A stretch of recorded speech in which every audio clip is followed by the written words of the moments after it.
This is for the one who ain't never had a love, yeah. This one's for the girl who don't feel like she's enough, yeah. Yeah, yeah, yeah. This one's for the cool kid playing on the school team, crying to himself cause he never had the prom queen. Head full of wants, but they said it's just a pipe dream, yeah. This one's for the kids like me, they ain't never had one day. The ladies always turn their cheek, but they ain't let the fat ones sing. This was for the kids like me, kept working when they had nothing. When people try to take their dreams, they stuck it to them, please don't change. For the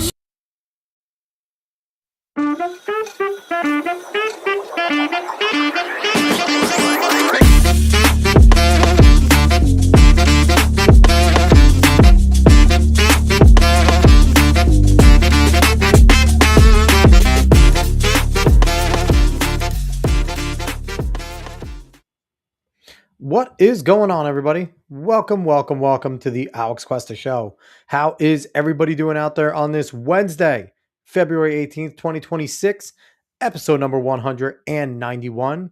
Wherever you are watching from, I appreciate that. Whether it is YouTube, Facebook, Kick, or Rumble, X is still down for whatever reason. It's through Restream. It's not connecting with us in Restream. So I'm kind of pissed at Elon Musk. Can you get that fixed so we can go back out to X? But I think he'll get it done. But regardless, how's everybody doing? I see Rollin hanging out there, Caveat Ties. I see Nate. How's it going, gentlemen?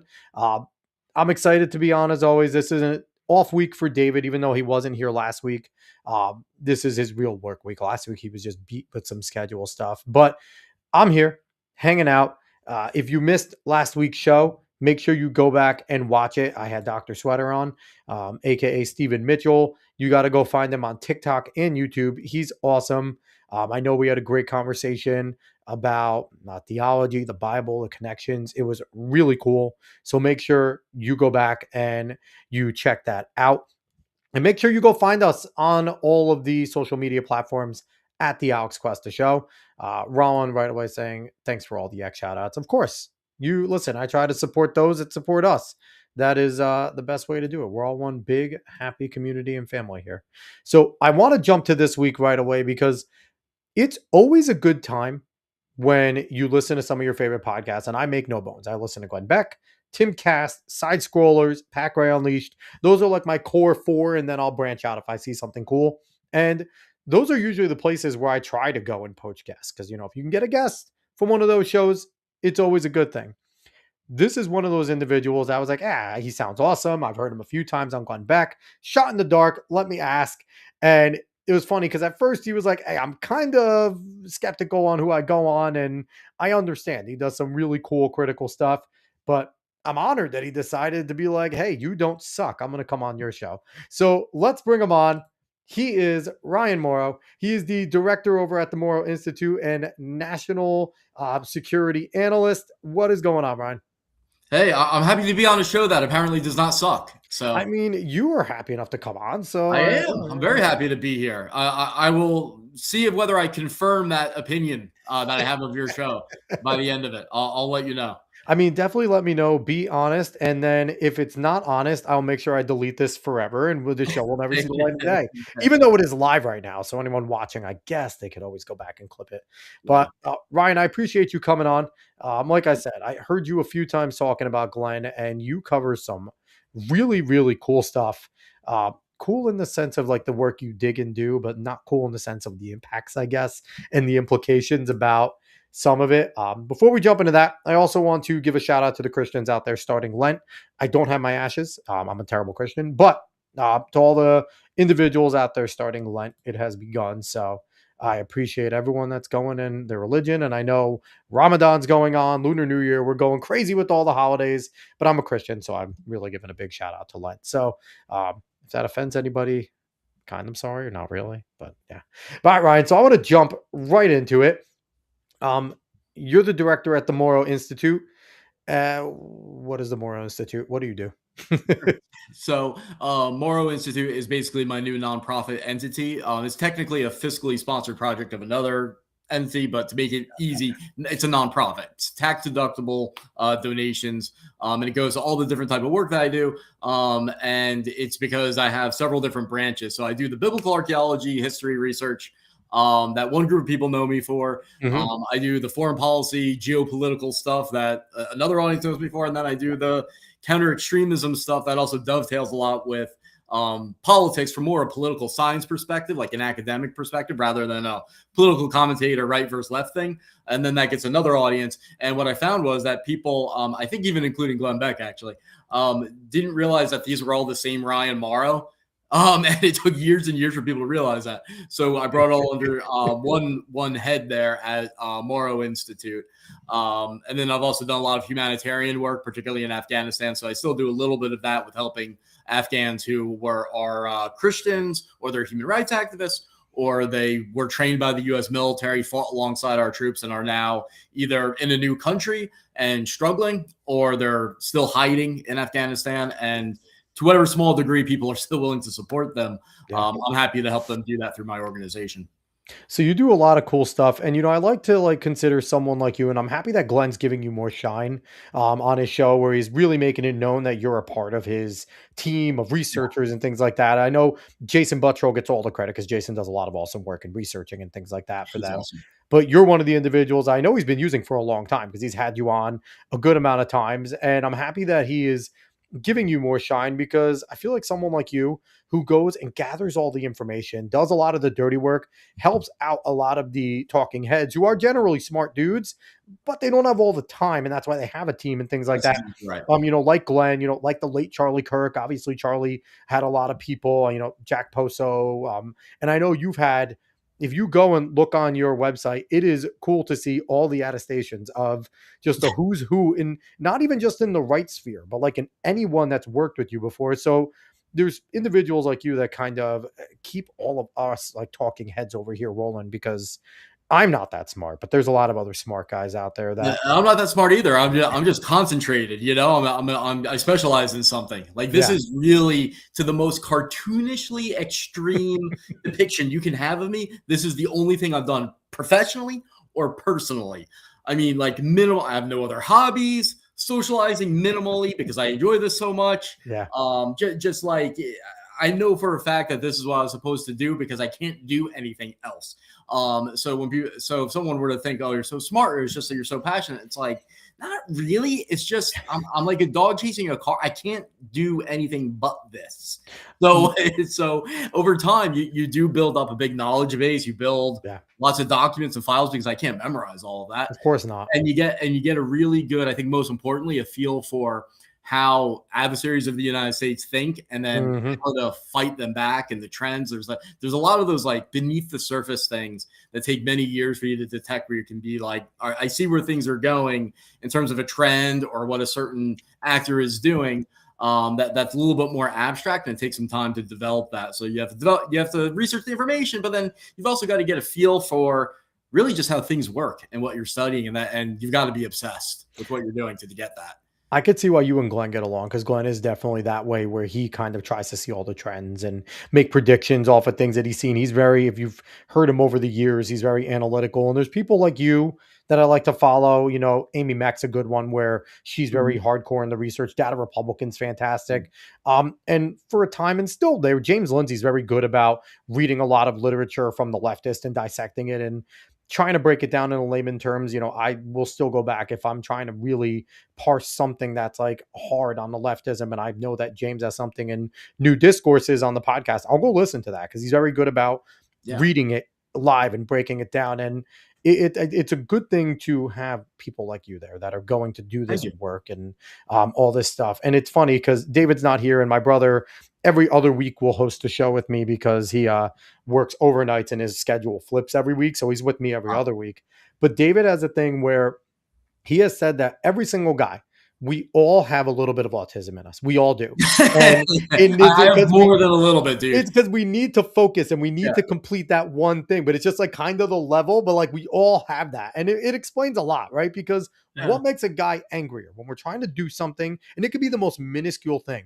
but we're trying to do it. We're trying to master it, and someone disturbs us. And it's that Oh my God, that's the worst. the irrational anger. And then you realize it and you're like, that wasn't worth being that mad, but you couldn't help it. Like, I wanted the complete thing. Yeah, you're not mad at that. You're really not mad at the person. No. You're mad at the fact that it takes this abnormal amount of like power just to read something and absorb it and do what you need to do with it when like it shouldn't, but somehow that's how our brains work. But yeah, it's funny. I've had virtually every single one of my friends has referred to me as autistic at some point. So, and then not even just the typical like, oh, you're retarded way that people, guys say to each other, like just being like, oh, dude, no, really, man, you're autistic.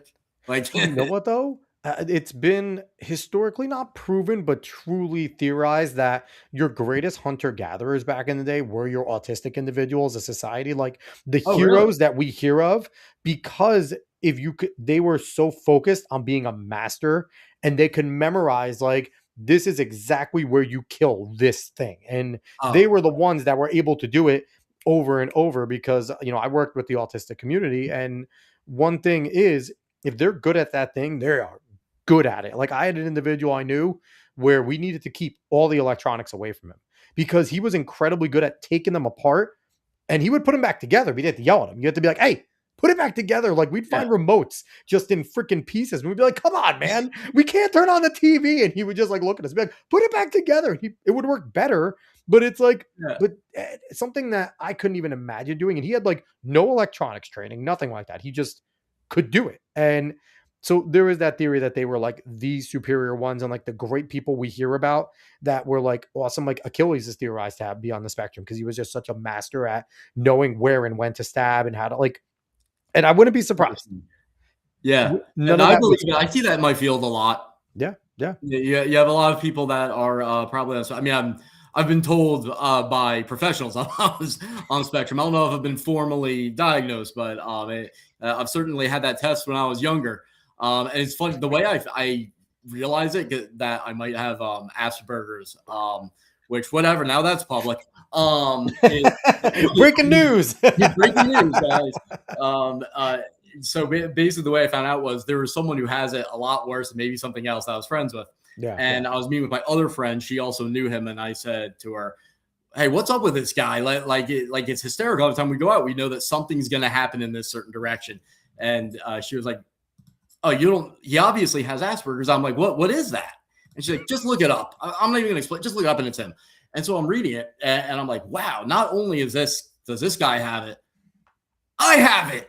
I go upstairs and my dad's working at his desk and I go, Dad, I was reading about Asperger's and he's at his desk. And my dad very rarely like smiles so I just see him go like this. Why were you reading about Asperger's, son? And I'm like 27 at this point, I think. And I'm like, well, I was thinking that maybe and he goes, well, secret's out. And I'm like, well, why is that? You guys get the secret? He's like that. Well, you were tested. And I remember getting the test. I didn't know it was that though. In like fifth, like when I was really young. And I'm like, oh, so I remember the test. And he's like, we just forgot about it because it wasn't ever an issue. Yeah. If you do have it, it hasn't interfered enough that it was a topic of conversation. And then I said something to my friends and they're all like, oh, that explains we already knew. Like they were shocked that I learned that. Like every sign of it in spades. We didn't bring it up because we figured you knew. Like it wasn't a thing. That's So that's how I found out. You know what's funny? I bring you on here. You have your own institute. You're a national security analyst, and we start off the show talking about your Asperger's. Like this is the type of podcast that you're on. Like, let's see the diagnosis of good show going down quickly. No. This is good. I get. It's different. I prefer what's different.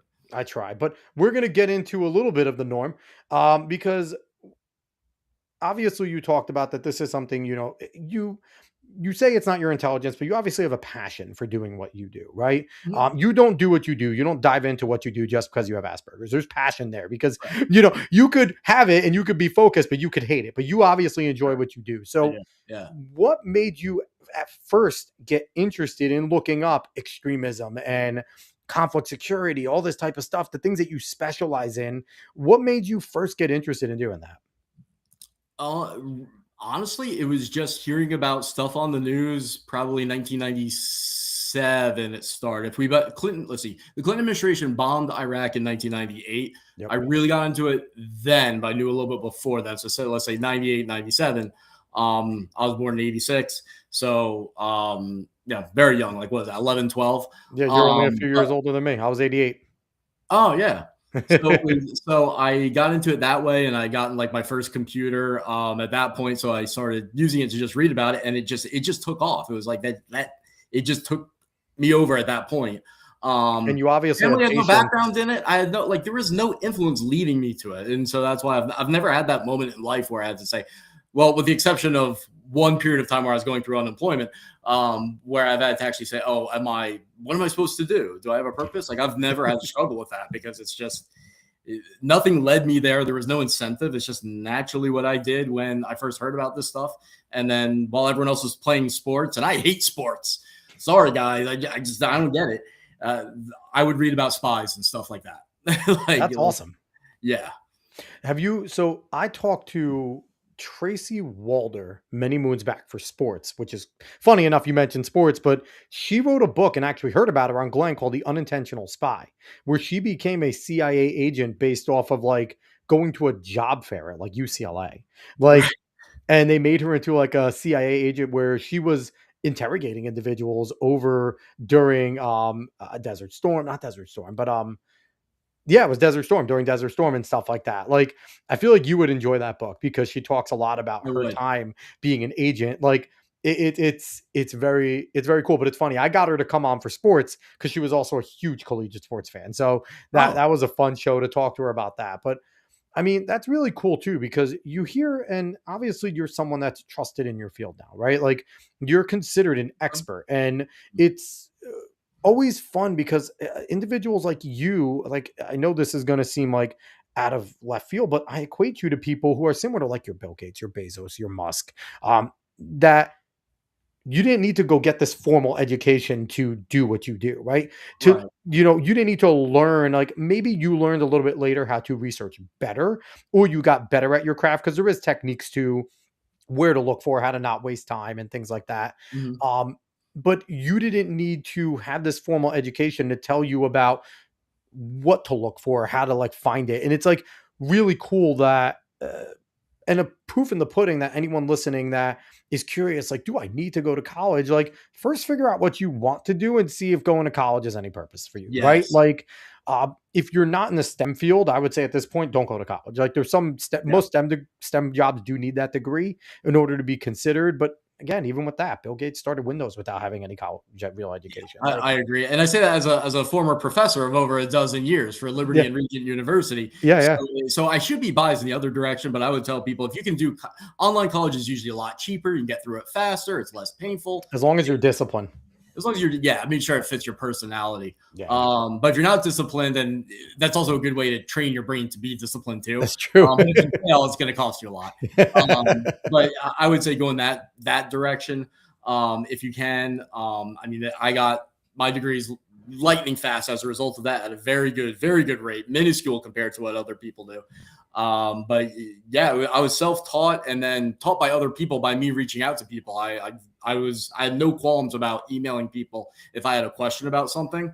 And And so to say that's, to that, you'd be surprised how many people will answer a random email that seems interesting, right? Like, isn't that especially if true? you're asking the right question, like if it's Yeah. something that's in their field and they have a chance to really espouse on it. Because most people that are experts, and I think this is one of the reasons why you joined this show today, right? Like, experts like to talk about what they do because there's a little bit of payoff, right? To, doing all that research, you want to share that knowledge with the world. So if you could shock someone about something that you read, that you knew that, okay, I read your dissertation on this and I was curious if you can expand on that. Like, you email a random professor, they all have their emails online. If you email them about something, you don't have to be their student. They could be like, oh, sure, I'll answer this. Like, people are more Yeah. than likely happy to answer. And I found that out because a lot of people are happy to just come and do shows. Like, you just randomly message people, and most people will like tell you to piss off or not say anything. But you get those people that are like, yeah, sure, I'll come on your show, and Yeah. just be sporadic. You That's never know totally who's true. going to Scam answer. the world. I mean, Scam the world. that's how I developed my career, was just casting a wide net and talking to anyone that I could, and then Some people were willing to engage, some weren't. And I learned through them. I got opportunities through them, especially like when you're young. People really want to help you because there's no like ego battle of like, oh, I'm better than you. It's like everyone wants to help out the young person just starting out. Because they want to That's mold how them I got themselves. hired when I was 16 as a result of that. That's awesome. As doing intelligence stuff, intelligence analysis, security assessments of geopolitical national security situations. That's awesome. That's 16. That's sick. Yeah, 16. Yep. December 2002 was my first paycheck for that. Yeah. That's so cool.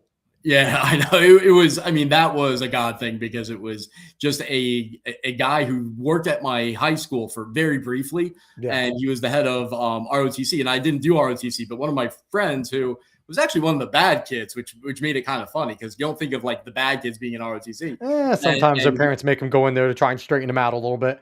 That's true. That's true. But he also just liked military, like he liked that stuff. Yeah. And so he was like, oh, you got to talk to Commander Joe is what we called him. And he was there and he was blown away by it. And was like, look, I really need a researcher that is like affordable. He knew that he could get me, like it would be good for me. A kid at that age doesn't need much money to feel like they're rich. No. So I think $100, I think was my first paycheck. I thought it was amazing. But it was something you were doing for fun anyway. So it was like you're already doing it. Now I'm getting paid for it. I would have done it for free. I think it was mostly so that he could tell people. He found it was beneficial for him to tell people, oh, the kid is what he would call me, did this. Like they give him a product, something I wrote or something. And be like, yeah, guess where I got that from? The kid. And they're like, the kid. And so then they would remember him. And so it was a good networking thing for him. Yeah, And he worked in school just for like a few months. It was just a filler while he was getting his own company started. So that's how that all happened. So at that time, did you realize the gravity of like, did you truly understand the gravity of like the things that you were researching? Like, because you were looking at it for a long time, but you're still 16, right? Did you truly understand like outside of the research you were doing and you understood it was important, but just like how important it could potentially be? Because if you're advising people on true geopolitical things, national security things, and at that point, that was still when like the liberal economic order was still massively influential, and the neocons were very heavily even the neocons on both sides too, right? Because I still call there's warhawk leftists that were very neocon-esque, like the uniparty just wanted to keep war going. Did you kind of have an idea of the gravity of the things that you were actually supplying in terms of information? Yeah, because I saw the results. We would get a lot of information that we would then give to the FBI, local police, whatever. So yeah. So it's like, I remember one I just was telling at my last speaking engagement, the people at dinner beforehand, this story. I thought it was hilarious, and I only realized it was hilarious like recently. I was in one of my classes in high school. I think it was my world religions class or history class. And the guy that became my boss, we had just given information to FBI. The FBI called him and he wanted to respond quickly. So he walked into my class while it was going. The door opens and he goes, I need to bring Ryan out of the classroom. The FBI's on the phone for him. And my teacher was just like, okay, Ryan, get up. And I just got up and I walked out. Well, you probably knew what it was for, but no one else did. I did. It was a cool moment. What was so funny is nobody asked me about it. Like, I don't remember having a conversation with that. Like, my close friends was like, oh, that's just a Ryan. That wasn't weird to them. But, like, you would have thought other students would have been later on been like, what was that? Well, no, because who wants to mess with the kid that's cool with the FBI, right? Like the Men in Black were big back then, and it was kind of like, dude, this guy's in the Men in Black. Like yeah, right. Yeah, that's true. I think it was just so far beyond them. It was just like they just assumed maybe I was dealing drugs or something and got caught. I don't know. But that was a pretty funny moment. So I knew the gravity of it. I didn't know how odd it was. I still don't. I only recently did I kind of grasp how odd my life has been.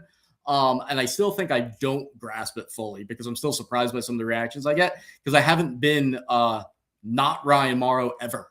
So, I mean, but that's a good thing, right? Because your world is a different world that people live in, but it's a necessary world. Like I said, like we need people that have the focus and the drive to keep doing it because you probably also see a bunch of things or you research a bunch of things that would turn people away, that the things that you're finding out, the things that it takes a special and different type of person to see and look at, okay, this is a legitimate atrocity that I have uncovered, or a potential atrocity, or individuals that are trying to commit things, that would potentially lead to Chairman Mao-esque genocides or things like that, where we think about things like 100 million people potentially dead in China. It's such a big number that we don't care, right? It's like we get to that point where it's like it's so big that we can't actually understand losing a third of the American population. Yeah, That but like for you, you're looking at it, and like I like history, so I look at that type of stuff, and sure.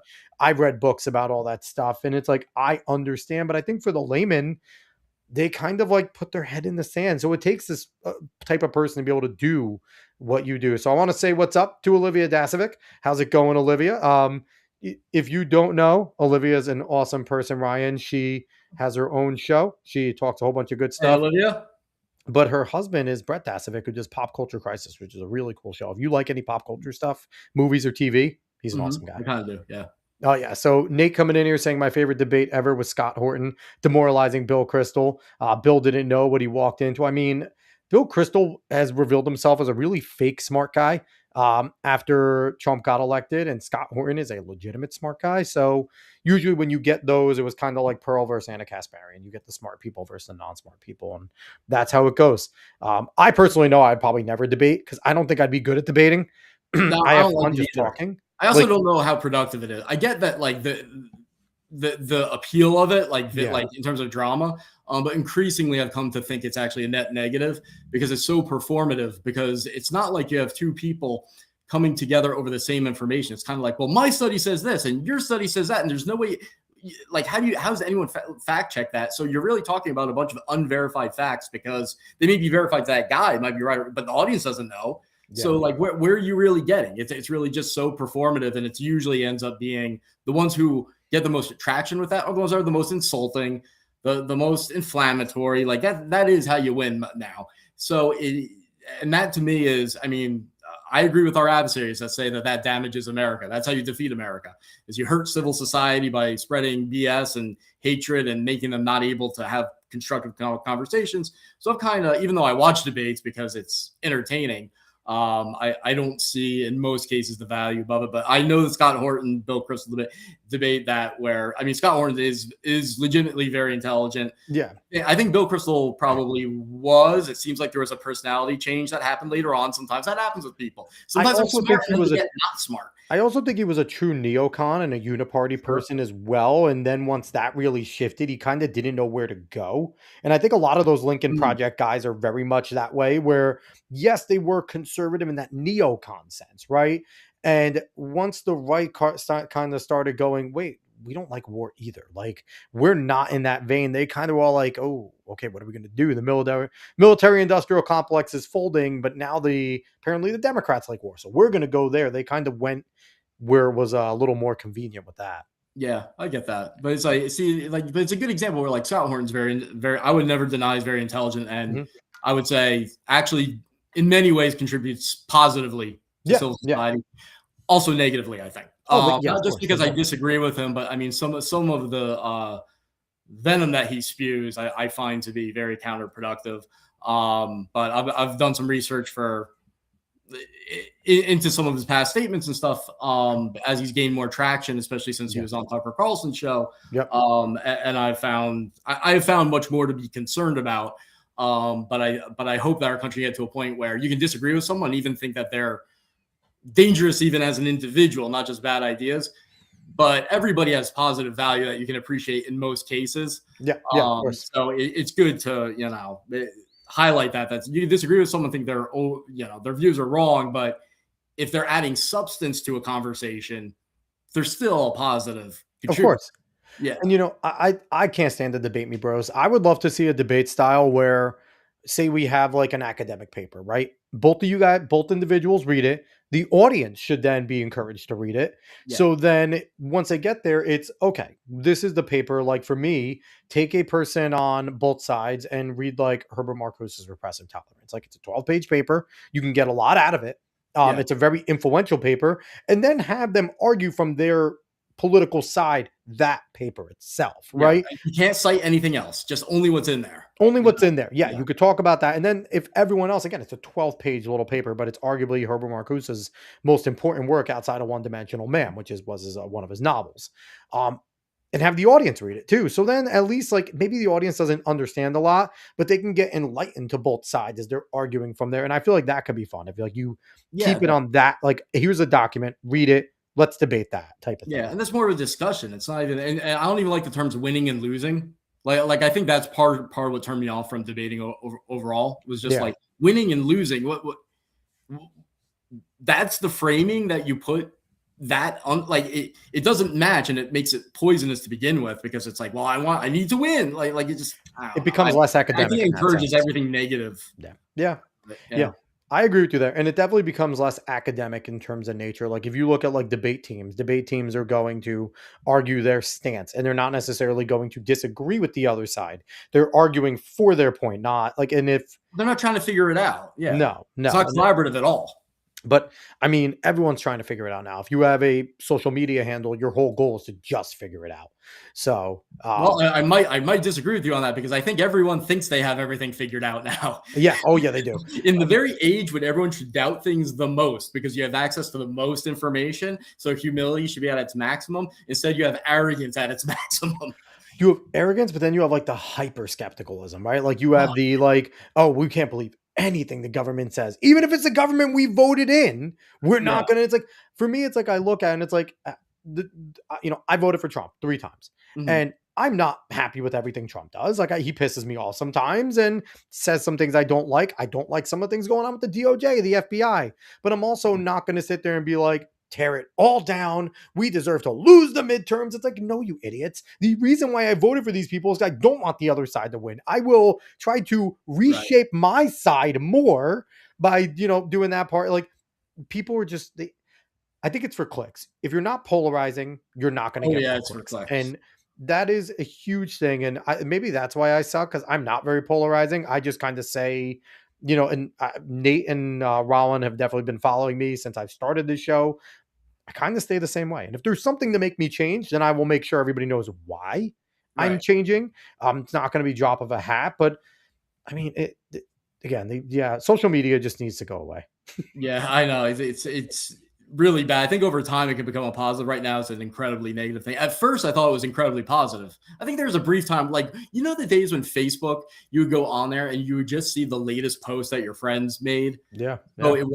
you weren't subjected to an algorithm. Like that's Or what when was, you had to have a college email. Like you couldn't make a Facebook oh without a right, college email. That's how it started. right, Like I remember my sister's 4 years older and she was over in college and I was friends with a lot of her friends in between, right? Because that's only a high school class. And I remember when I got my collegiate email from Marist, I remember I made a Facebook and a bunch of her friends were like, "Oh, you're finally here." Like it was a cool thing. yeah, To like have that, like, oh, I got my college email. I can be like, no parents were on there, nothing. Like it was yeah. all college people. And then it just once it opened up to everyone, it became the worst because it just got monetized. And that Yeah, was and all. I think the algorithm is what did it. Like I Yes, can't. yes. I have a fan page on there, and it doesn't have. I don't do much with it because it didn't take long where I can't talk to my own audience. Same thing happens on X. Like people, not many people click the bell because most people don't even know the bell exists. That you click to get the alerts Yep. every time someone posts, and also it's like a little bit too much then. But people sign up thinking, oh, I'm going to get your stuff, and it's like, no, I have to pay money for you to just like you sign up to get my updates, and it's like, no, I have to pay for advertising for my own followers to So see what I do, but my stuff doesn't make me money. real So then quick loophole. it all gets screwed up. Loophole for X that I know of. Create a list and put Ryan on that list because then you're more likely to see it. X, the All right. lists are amazing. I have everything categorized into lists, like my people on the right, I like people on the left, right sources, regular news. Like I have it all a bunch of lists. So if you want to see I do that Ryan's too. work, put him on a list and you don't have to put a bunch of people on it. It'll only be posts from people on that list. No, like maybe a sponsored advertisement, but not like the for you or the following page. Yeah. No, that's a very good recommendation. Yeah. Yeah, 99% of people don't even know that feature exists. The list is amazing. And when I found out about it, like I knew it's been there forever. And once I started to use it, I'm like, this is awesome. And you don't have to make your list public. You can make it a private list. So like the Yeah. person doesn't know they got thrown on a list. They don't, because if you put somebody on a list and it's public, it informs them like, okay, they got put on this list. Yeah. But you can put someone on a private list. They don't know. And it's only for you and no one else can search your list. So I have a bunch of like that. So that's how if you look at my X page, it has the tabs for all the lists and things like that. So that's how I organize I it, and I see. can still see people that I want to see. Yeah, I do that a bunch by like topic area, because like Yeah. especially if it's something that I'm interested in, but I don't want to get constant alerts about. Yes. So it's like, oh, if I want to look at all the accounts of people who are inside Iran or something, I Yep. want to be able to do that and see it, get a quick snapshot. Then that's the best way to do it. So I mean, X is amazing if you know how to use it, but if for the typical person, it's just total poison. Hmm. Yeah. Like a lot of social media. So Nate G coming in saying, I tend to agree with Ryan. However, I think guys like Andrew Wilson serve a good purpose. Um, I like Andrew. I think Andrew could turn people off because he's crass and his debate style is very direct, which is a good debate style. Like, right? Like Oh, it he's excellent. I mean, he's clearly among him and among the Rob Noor. best. I've He's had Rob on so the show. I damn love Rob. entertaining. Yeah. So I'm a fan in that way. It's just as I get older, maybe my testosterone levels are going down or whatever. I'm getting more empathetic where I'm like, I see these OnlyFans girls on there getting humiliated, and they're gonna have to deal with that the rest of their lives. And I'm like, all right, I get confronting their argument, maybe making fun of them a little bit, but like, there's a certain point where it's not something that I consider to be positive or I feel good about. You want to know why I don't feel sympathy for that? They can Right. vote because they can vote. If they could vote, they deserve to get a little bit of pushback against that because a little bit, and but I don't know about the humiliation. they agree to go on. Andrew Though. destroys. But they agree to go on. You know what I mean? Well, Like it's not like they're anybody's kids. forcing them to They're go on. young. Like They're they young. agree Some to of them go are on really whenever. stupid too. Like Yeah. I mean, they agree to go on fresh and fit. They agree to go on whatever because they think they can get a little bit of fame from it. And some of them have, right? Some of Sure. them launched into good debate careers. So, I mean, yeah, it could be a little brutal. And I don't watch a ton. Like I'll watch Andrew when he's like seriously debating somebody one on one, not necessarily as whatever stuff. I'll see clips from whatever, and some of them are okay. But like if he's like really debating someone on the left that consider themselves like a debate chops type of person, I'll watch him because it's fun watching him dismantle people. But Yeah. outside of that, Yeah. it is interesting the debate stuff. So caveat Ty saying, yeah, I'm tired of people thinking they have it all figured out. If they actually did, they would listen to me. And Nate saying he's throwing 100 in there. Me and Alex have disagreed a lot. Still ride with him. Yeah, and that's the thing. I'm okay with Yeah, who people cares? disagree me. That's what makes the world go around. Olivia jumping back in saying one thing I really hate is that when I want to have an argument, I get you're a woman without pushing back against my points. That is the one thing people like Andrew Wilson do. What a woman thing to say. No man would say that. No, yeah. I mean,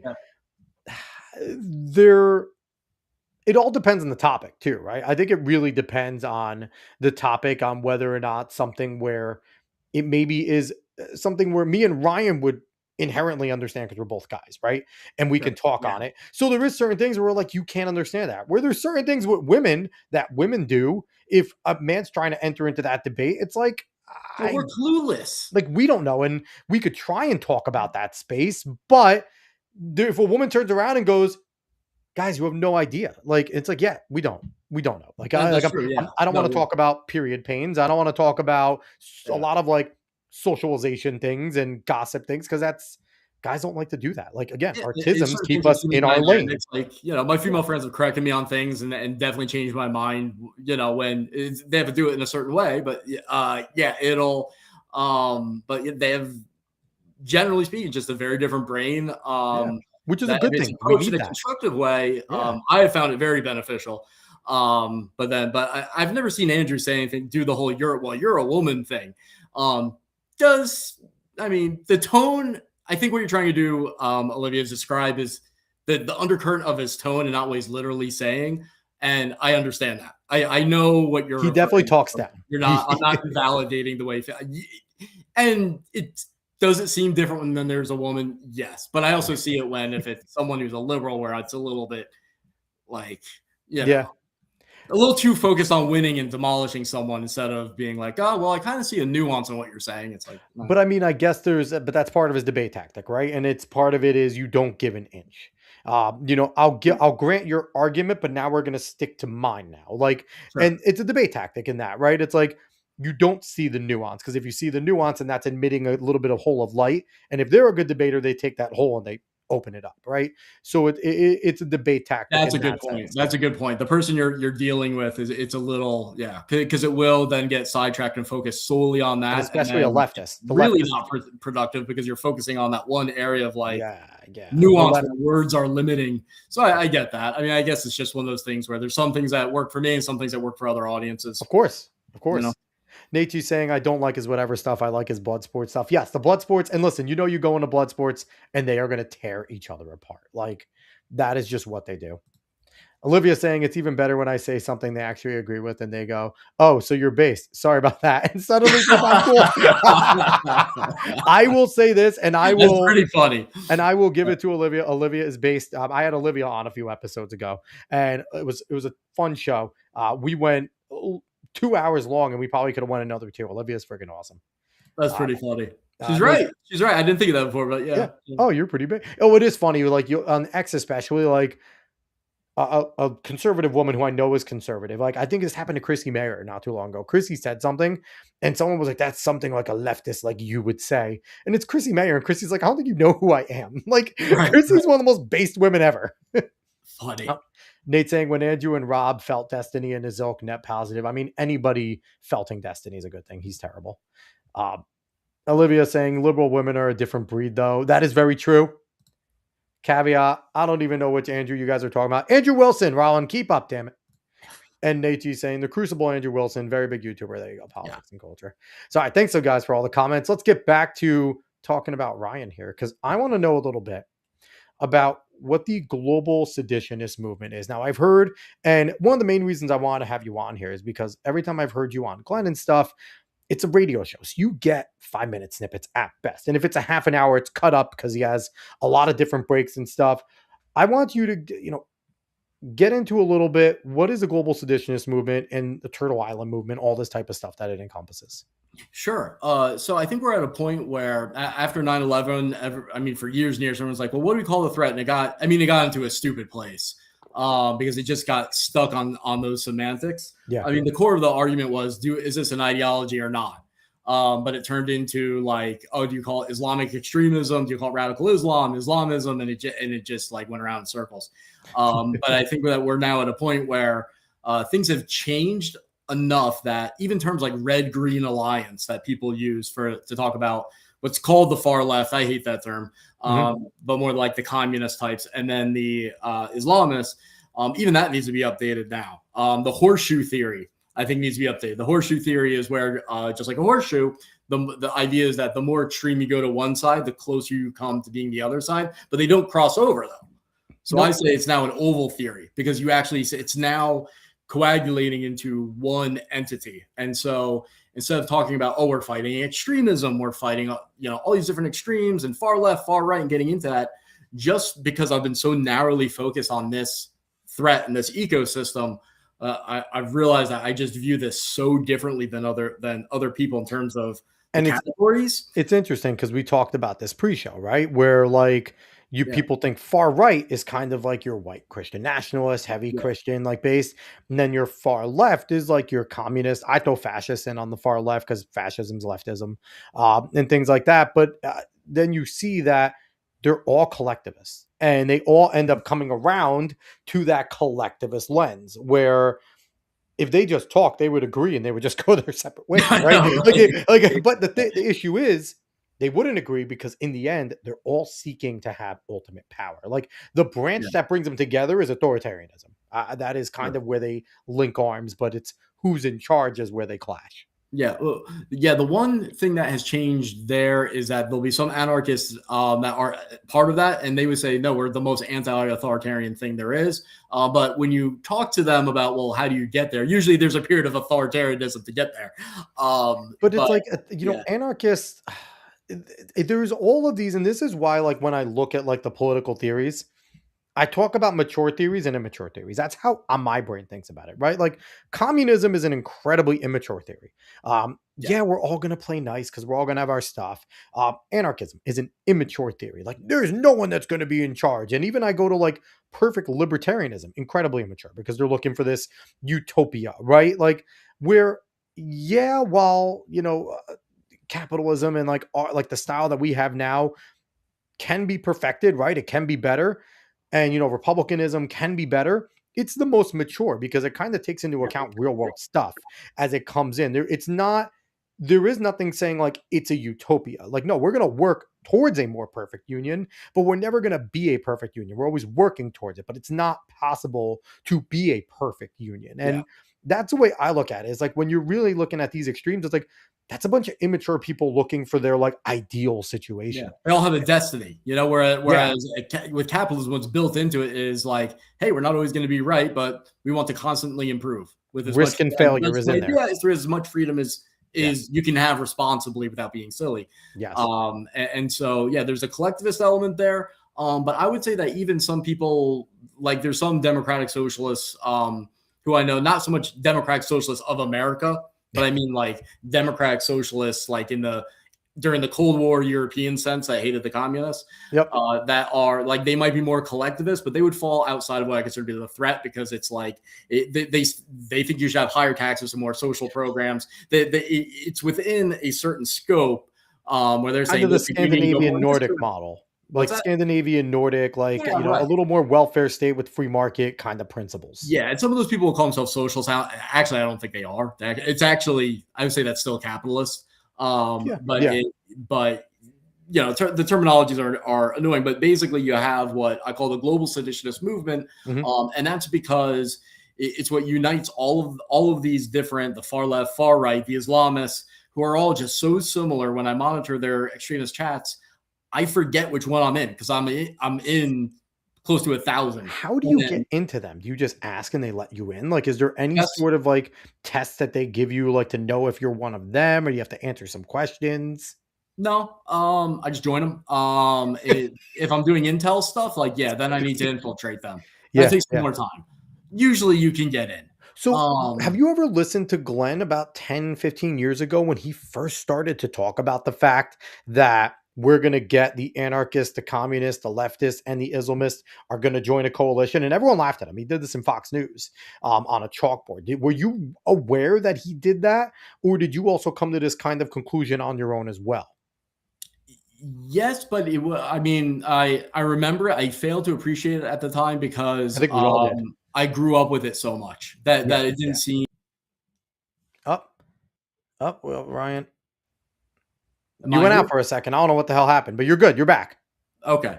Sorry. So the whole like red-green thing I was already aware of. I think what was really profound, is really impressive, is the anarchist element that he pointed out. Yes. And I saw an interview he did with CNN in 2016 or 2015, where they were talking about the far right, and he said, what you have to understand is that there's a coalition of blah, blah, blah, blah, blah, at white nationalists. And he mentioned anarchists, and so many people made fun of him because they're like, oh, you're saying Antifa's teaming up with the white nationalists and the anarchists, because everyone thought anarchists was just anarcho-communist. Glenn was actually correct. It's just people didn't understand there's also something called anarcho-capitalists and anarcho a million other things. And so the anarchist thing, there's elements that are what you would call far left and what people will call far right. Which we have Michael Malice. We like Michael Malice. He's the anarchist style that we like, and then there's the ones we don't. Right. But I mean, they're all very similar. But then when you're looking at the propaganda in the extreme, especially on Telegram, the extremist chats, which very often it's Russian origin, like clearly stuff. But when you see the filth going around, you can draw it in a circle and see what happens. It's like stuff will appear in one of them. Let's just say it appears in the Islamists. From the Islamists, it'll go both to the Antifa types. It'll also go to the white nationalists. And then from white nationalists, it'll go to like anarcho-capitalist QAnon types. And then from the anarcho-capitalists, it'll go to, because they're anarchists, the other anarchists, which is Antifa, and then travel back up to the Islamists. And you can see this happening every single day. And so that's why I view it so differently when people talk about like, oh, there's this far left and far right. I'm like, this is, I mean, in every possible sense, this is one thing to me. And all the people attacking each other, your standard Republican, standard Democrat, like I would even put all of our past presidents in one category, as much as that might seem crazy to people. But when you consider how big and how extreme this minority of the American population and world population is, which is frighteningly large, Everyone else is really very close. I I mean, the tend to stuff agree they with demonize each Glenn. other over is silly compared to the global seditionist movement and almost every other country. The differences that they have, Yeah. it's a joke how we demonize each other over like, oh, well, you're saying the top tax rate for millionaires should be 75%, and I say it should be 30%. You're the devil, and you're like, See, I tend to agree with Glenn that the presidents kind of went off a cliff after Woodrow Wilson. That him and really, and maybe even Teddy starting with the progressive, like the progressives, because people don't realize like uh, the progressives are not just only on the left. There are your right leaning progressives as well. But Woodrow Wilson really started to push that heavy progressivism and the liberal economic order and the things like that, which is why he started wanting to do League of Nations and things like that. So I think that's when, if you want to like batch them, that's to me is like your modern presidents that would kind of batch into what you're saying mhm, in terms of like the presidents. You maybe could find like links from presidents before them, but I feel like since Woodrow, that's kind of been like the true executive expansion of power as well. mhm. Like it is like really like big time. Where we started to see more executive orders, more federal branches being had, and like FDR really set up this country to go in a very much, and FDR is one of my least favorite presidents of all time. And it's funny because I live like a town away from where he grew up, but it's just interesting to me just how you look at that, and it's like, yeah, you can kind of see when the country really started to make a turn, and this divide truly started to happen in terms of Mhm. philosophies and things like that. Yeah, I think you might be right with in terms of political science and history. In terms of the actual threat for who's trying to like destroy America, I would still say every American president is like in one category compared to like, when you look at what the global seditionist movement believes and what they want to do, it's not within that spectrum.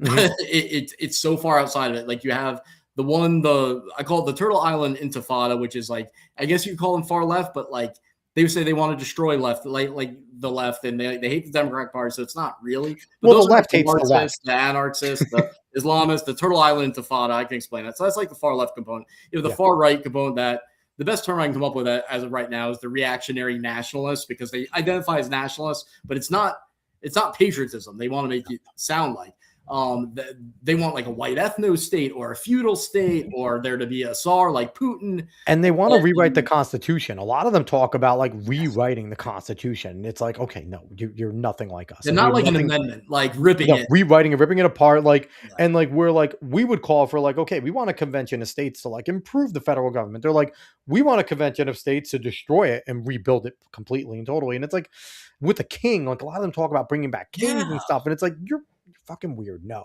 we Yeah. don't want that. Like they're just as much of an enemy as the Turtle Island people.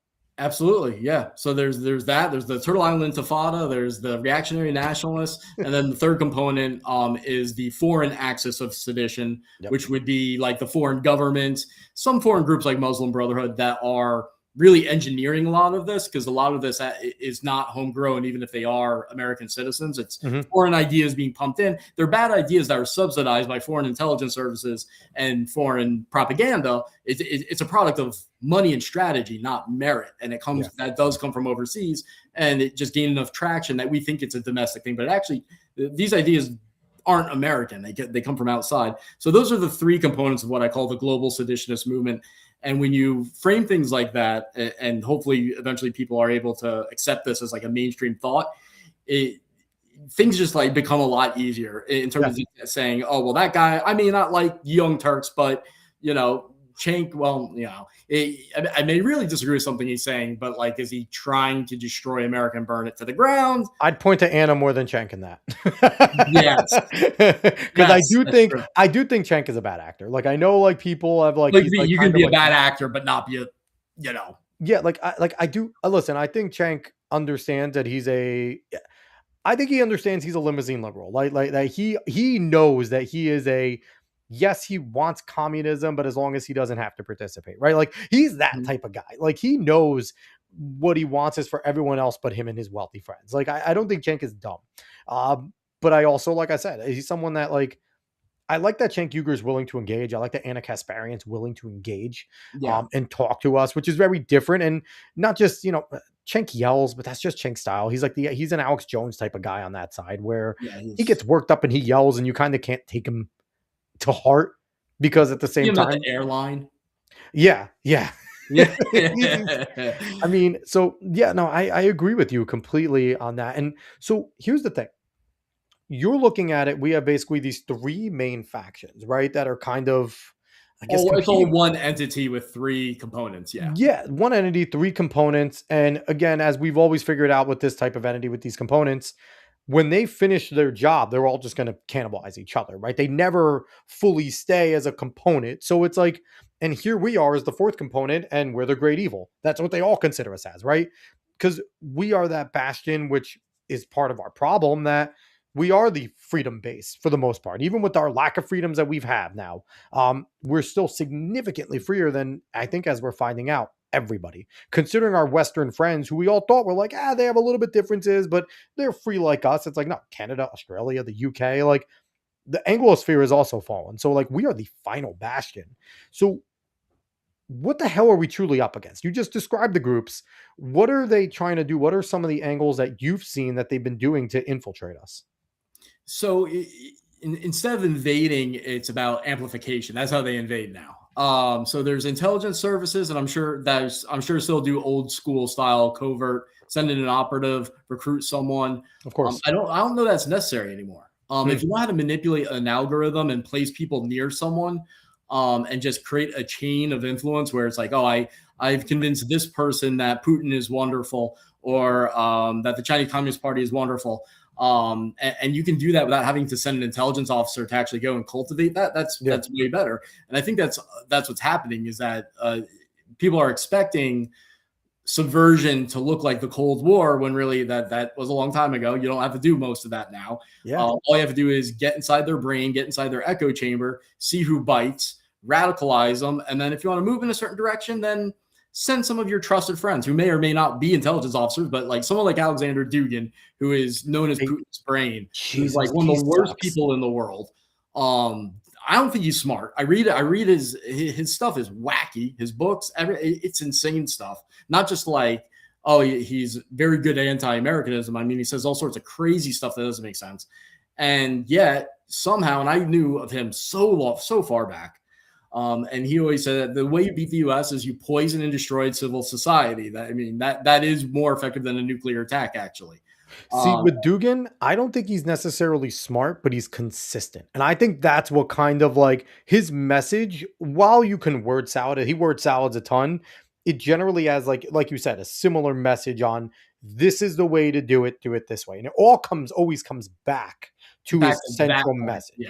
Yeah. Like, and he's very much, and like whatever message he's trying to convey, it always has like one central through line and a word salad, but it has that through line. And one thing I found out, and you've probably seen this in your research, if you continue to say something over and over and over and over, it doesn't matter what it is, people will start to believe it. You'll get a section that will start to believe it. And it's why when you learn how to public speak and you see the great public speakers, whatever they want you to remember, they say 3 times. Yes. The number is 3, and they will repeat it. And people and when you listen to it, if you know what you're listening for, you'll know exactly what a good public speaker is trying to get you to remember, because they understand a crowd when they hear things in 3s, it starts to stick.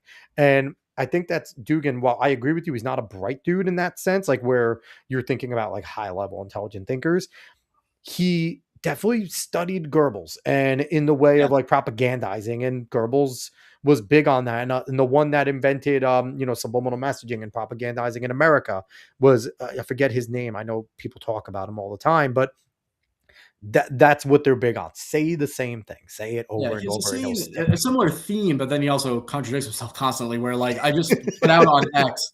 I couldn't believe it when I saw that. Like, this shows that these people aren't necessarily the smartest. No. Where he retweeted someone saying, if you're still MAGA, then you are a traitor to America. Because, Dugin loves America so much. But then the post above that, so he says, the first is, if you're a part of MAGA, you're a traitor to America. And then the post above that says, MAGA needs to form its own left-right unity party, its own like political entity. And so he's advocating for MAGA to become independent because, MAGA is great. They're so right. And I'm like, you seriously, like, your timeline has that one next to this other one, like that's stupid. It's arrogant. You think no one's going to catch it. But I don't blame him for being arrogant, because you Google his name and you see that he has said the worst things a human being can say over and over again. And yet somehow, and this is the process I was talking about. So you have people like Tucker Carlson, you have people like Candace Owens. This is exactly what you're talking about here. What's that? This is what you were talking about right here. There we go. All right. So you repost that, right? So it's just still MAGA. Oh, next one. MAGA MAGA needs to save America. So he's manipulating all the sides, and what's happening is that they put out this propaganda, they manipulate social media, they see who bites, they place, if they can, directly or indirectly, people within the echo chamber of somebody, and then at probably the final thing is you have someone like Dugin become friends with them, because you can't have Dugin talking to everybody. So to seal the deal, you have, okay, we'll send some people like him or this other guy Victor Boot to become friends with these influencers, and then you got them, because now you control the line of information. They have a personal relationship, but up until that point, the process, I think, is more just saturate social media with propaganda, see who bites, test out the themes. And that's how the foreign intelligence services and foreign governments promote the seditionists in the United States now, rather than doing the old school thing where you bump someone into somebody at a coffee shop and then you develop this long process. No, you can cast a wide net now, see who bites, and then you just see how far you can bring them along. And Dugin is still someone that almost nobody knows of unless you are really into this stuff. Which is crazy, right? Because he's kind of one of those guys, like you talk about a dog whistle.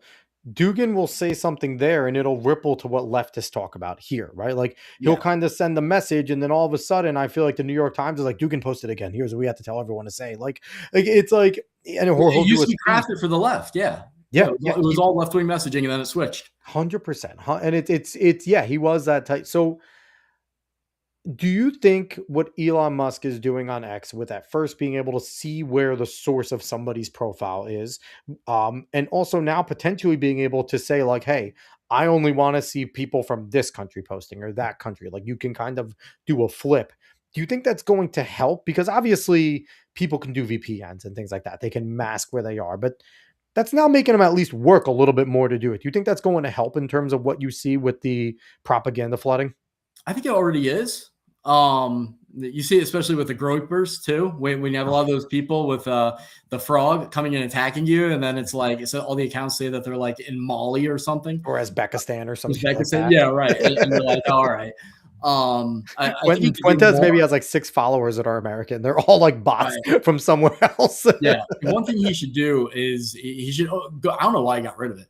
You can't see all of someone's followers and who they're following. And like, if I could control public education, I would tell people, don't believe somebody, an influencer who, when you look at their following list, it's all people of the same thought process. Like, you should be ashamed. Like, that should be like showing up at school and that nightmare where you wake up and you're like, oh, I have no clothes on, and everyone has that nightmare. That's what it should be like on social media. I mean, that's what I did for fun. All the people you follow are people that think like you. You should be ashamed, and everyone should consider you to be a joke. But you can't do that now because of the limitations. And honestly, if I had a social media page, if I was Elon Musk, and I know why people don't agree with what I'm about to say, and I'm not saying it should be a government thing. I'm just saying if I had that company, the problem is so detrimental to the world that I would require ID. And yeah, some will get through, but most of them won't. So that they do if you want to check something insane, good chance we know who you are, and try to, because right now I don't see any solutions to the bot problem and the hired troll problem, because it's relatively cheap to do. It costs Elon Musk a lot of money. It doesn't make sense from a business perspective to try to fight back against it. Until we have a better idea of something to do, I would prefer if everyone just had to have an ID on there, and guess what? You're using your name. I don't mind the anonymity of it. I like having people being able to have anonymous profiles. I think the ID, they already do it if you have a check mark. If you want to have a check mark, you do have to give your ID. So that is part of it, because you're paying, giving your credit card information. I think something that they could do is the free tier, you limit the number of tweets they can have in a day. I feel like a number of tweets or the number of reposts they're allowed to do, number of likes. So it's like limited to like 10 of each. 10 Good reposts, idea. 10 likes, 10 posts. And that could be like your free tier, right? And if you get a check mark, one of the values is okay, you got your check mark, we know who you are, unlimited. Like, and then there's still the tiers of premium, right? But and maybe 10 might be too little, right? Like if because then it won't have anyone wanting to do it free. But even if it's like something like 25, okay, you do 25 posts a day, that's a lot. But these bots are doing like 100, 200. Like, Yes, so I think that would help. Like if you just that's a great idea. free tier, you limit your repost, you limit your likes, you limit your posts of day. Like you're not allowed to be fully active. And obviously people will complain because the check mark isn't cheap. Like you got to pay more and more. And Elon's going to continue to raise the prices because he's a capitalist. But I mean, I think that's a good solution to the bot problem because yeah, you'll get your bots but now, okay, make them have to make 800 more accounts to get the same thing that they Yeah. were doing with 100, you know? So that I think that to me would be a solution is that free tier is a limited tier. Yeah, that would be good. I still feel like if I ran X, I think even the free tier, I would at least if you could be anonymous publicly, but like some idea, something so you can't have a million accounts. Just because to me, like this could destroy the U.S. like over the long term. It seems like more like an annoyance. Yeah. But I agree with our adversaries that like I view this as I forget the term I came up with for it, but it's equivalent to a weapon of mass destruction. Now, I'm more afraid of this than I am of nuclear weapons by far. So here's a question. Are we doing this over in Russia? Are we doing this in China? Are we doing this as well? Have you seen anything? And I mean, if you don't want to talk about it for national Yeah. security implications, but are we doing anything? And I know obviously we're doing something similar, right? Like we respond. That's kind of the information war game that we're under. But is it at scale? Because we know Russia and China and the bad actors that we have, Iran and, and Israel to an extent. Israel loves to do this as well. And they're an ally, but even allies do it, right? Because they want our influence. They want our people influence because if you get America's influence, you're winning globally. Yeah. I've said to my brother, and I'm going to talk about this on another show. The big winner so far of the second Trump presidency has been India. Modi has really gotten what he's wanted in terms of deals with us. And it's worked in simpatico for us as well. I think Trump has gotten some good things out of Modi, but the West is kind of getting taken over with the UK is taking on like 500,000 Indian people. And he's basically offloading a bunch of his country all around the West. So it's like India, to me, so far has been the big winner in terms of national, like other countries from the second term of the Trump presidency. Yeah, and there was some resistance where they were getting cranky because we were pushing them to get off of Russia, like not being so reliant on Russia. But that's ultimately good for India. Yeah. And you want to move India more geopolitically into the allied column and not the axis of sedition column. To me, if there's another world war, India is the factor because they're you want India on your side. They're one of the wealthiest countries on the planet. They're the most populated country. And they're not dumb. They're technologically very well suited to be a turning point for anyone like that. They're going to be the one that everyone's going to want. Russia, like if there's a third world war, India, I think there's going to be the major factor. Yeah, a lot would hinge, especially for our perspective. I think, Yes. when you do have that, we do have economic dependency on China and these other places for cheap labor and stuff. Mm-hmm. And we can dream about, we're going to get rid of that entirely, maybe one day, but that's not a quick thing.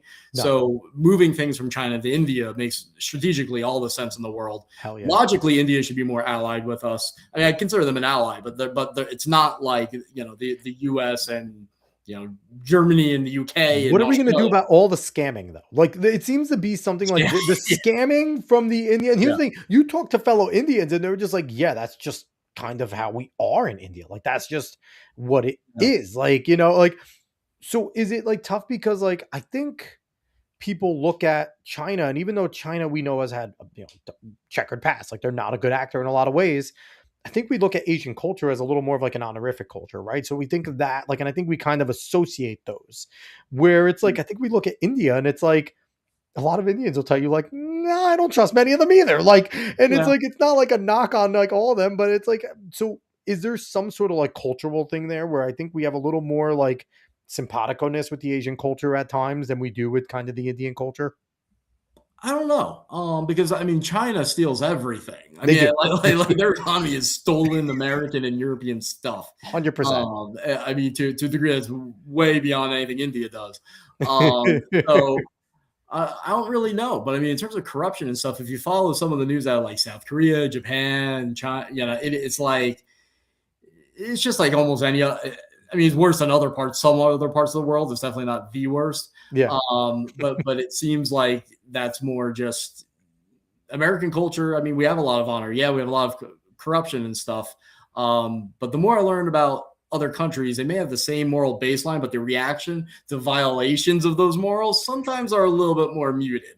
So, I mean, I get more pro-American the more I realize that when I go to other cultures, I'm like, oh, look at some of the stuff they tolerate versus us and certain things like the lying, like in the Middle East and stuff where they'll say, yeah, lying is wrong. But then you'll see it like integrated into a lot of things and someone will lie and it's like not a big deal. Like they expect their leaders to lie. Whereas us, even if we expect our leaders to lie, we still get mad as hell when we catch them. Yes. So there's a certain ethics that I think most Americans, even most Europeans, most Canadians take for granted. And they think that's the normal human condition. Well, it's the Western, Judeo-Christian. All human beings are like that you're born like that. And it's a Christian value. It's very much a Judeo-Christian value where it's built in as we don't lie. Like we want to be a high trust society. Like that's kind of, and I think, that's kind of what we need to get back to. So real quick, I want to get to some of these comments. Yeah. Caveat tie saying any system could work if everyone had a true united sense of purpose and selflessness for the good of all. Thus why all these people feel the need to force people to have a common ideology. See, I don't agree that any system could work because I know humans are infallible. Yeah, you're basically saying heaven's a system that could work. Okay, what's your point? Like, I don't like what's this? Like, I don't know. Yeah, the thing is too, it's like, and I think Jordan Peterson described it a great way when he talks about like the hierarchy of lobsters and, a hell lobster and things like that, because, human beings, we all work in a hierarchy. And I've, told people like, if me and Ryan enter a room, we might be friendly, but if we meet each other for the first time, each of us goes through our head is, okay, can I kick his ass? Like, that's just honestly right there. And the hierarchy gets established right there. If you think you can or not. And that's where, and then if you get to alphas, that's where kind of the bickering goes back and forth and they kind of go at each other. And then at some points it comes to blows because they need to figure out, okay, who is the alpha in the room? And guys just do it inherently. They look around going, okay, all right, cool. He'll fight. I know he'll fight. I think he's a bitch. I don't like him that much. And like, then you talk and it's like, okay, maybe they're different, but that hierarchy happens right away. And even in all of these systems, there's always going to be hierarchy. It's a natural human thing. It's a natural thing amongst the animal kingdom. So that's why these systems where there isn't a built-in hierarchy, where there's all like libertarianism, like the government's going to run perfectly and not interfere in people's lives. Like, no, you're going to have people that want power. Like, and that's just what it is. And it's how do you it's funny because I know most, like I've heard like my friends will say that I don't actually do that alpha thing where like you go into a room like, oh, whose ass can I kick? And it might just be because I'm blind to one eye. So, and I never played sports. So it's like, well, I don't need to ask that question because I know I'll get my ass kicked probably. Well, more than likely with you though is it's like, okay, if shit hits the fan, who can I rely on then too? Because there's also that where it's like, I have 2 daughters. We go to soccer games and stuff like that. And you look and it's like, I'm in a crowded area. If something were to happen, who do I believe would jump into action, right? Who? Okay, yeah, I do that. Help me protect the kids. Who's good and who's bad? Who's good and who's bad? Who do I think is going to bolt the other way and who's going to run towards a shooter type of thing, right? Like, who's reliable? I think guys automatically do that. Like, we do that. Yeah. So, and that's kind of still the hierarchy thing of like understanding like value system, right? Like that they're valuable. They're kind of, I don't know, untested, unproven, but I believe they are type of thing. I think we all do that subconsciously. I think I do that. Nate saying, does monitoring these extreme chats ever get Ryan's morale down? Oh, that's a good question. If they have a valid point, yes, which I hate to say, like some of like anti-work is a big anarchist Antifa type thing. Yeah. And if you look at chats that are about that and they're going through, everyone's sharing the stories and they're aggregating the stories of like horrible bosses and abuses that people experience, that'll get me down because I always have this, my impulse to everything is, oh, there's a problem. Somehow you can help make it better. And so there's like a burden to it. And so that'll get me down because I hate seeing how, like, for some reason that just hits apart. The idea of someone having to go to a job where they're mistreated and they probably don't make enough money and that's their life every day, like drives me nuts. Yeah. That will get my morale down.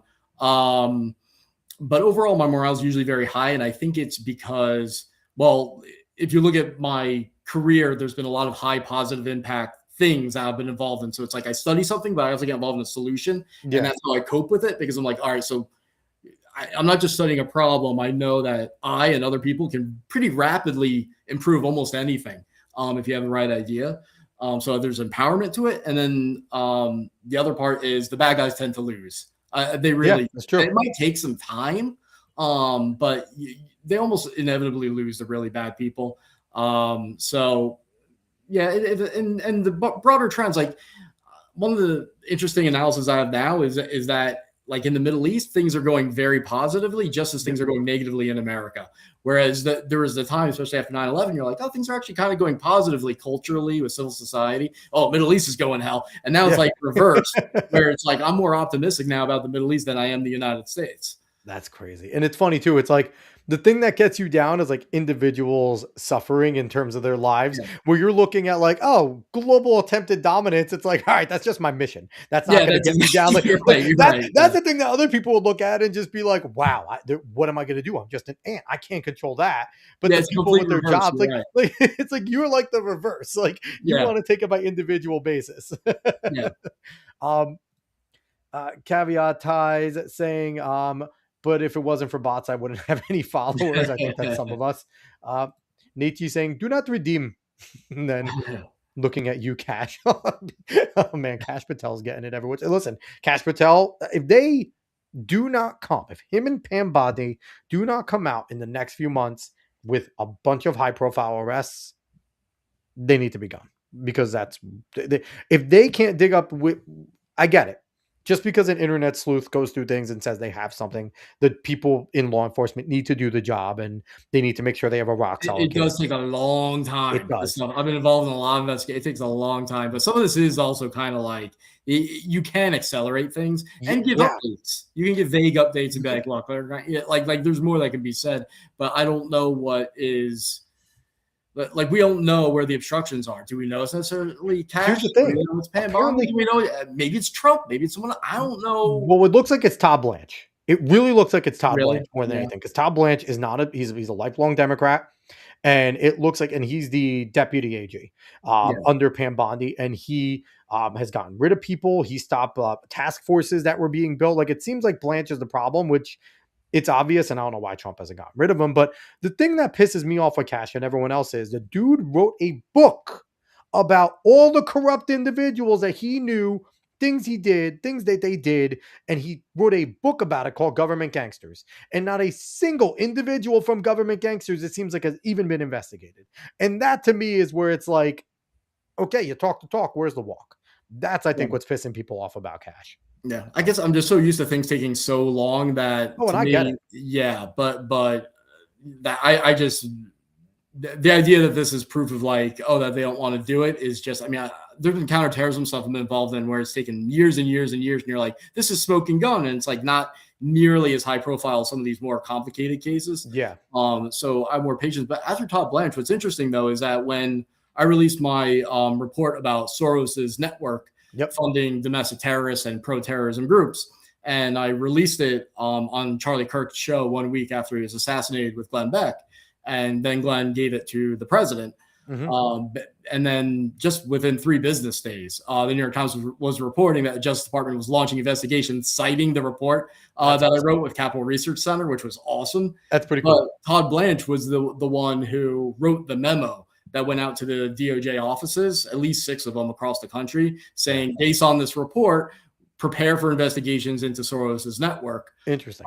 So now, I mean, maybe he got orders from above, so he just had to. But I mean, that's a pretty big deal. Like if he's really die hard, like Well, a far here's the left thing. saboteur, that would be the moment you resign, because as soon as you kick that off, like it's pretty hard to say, oh well, you're loyal to.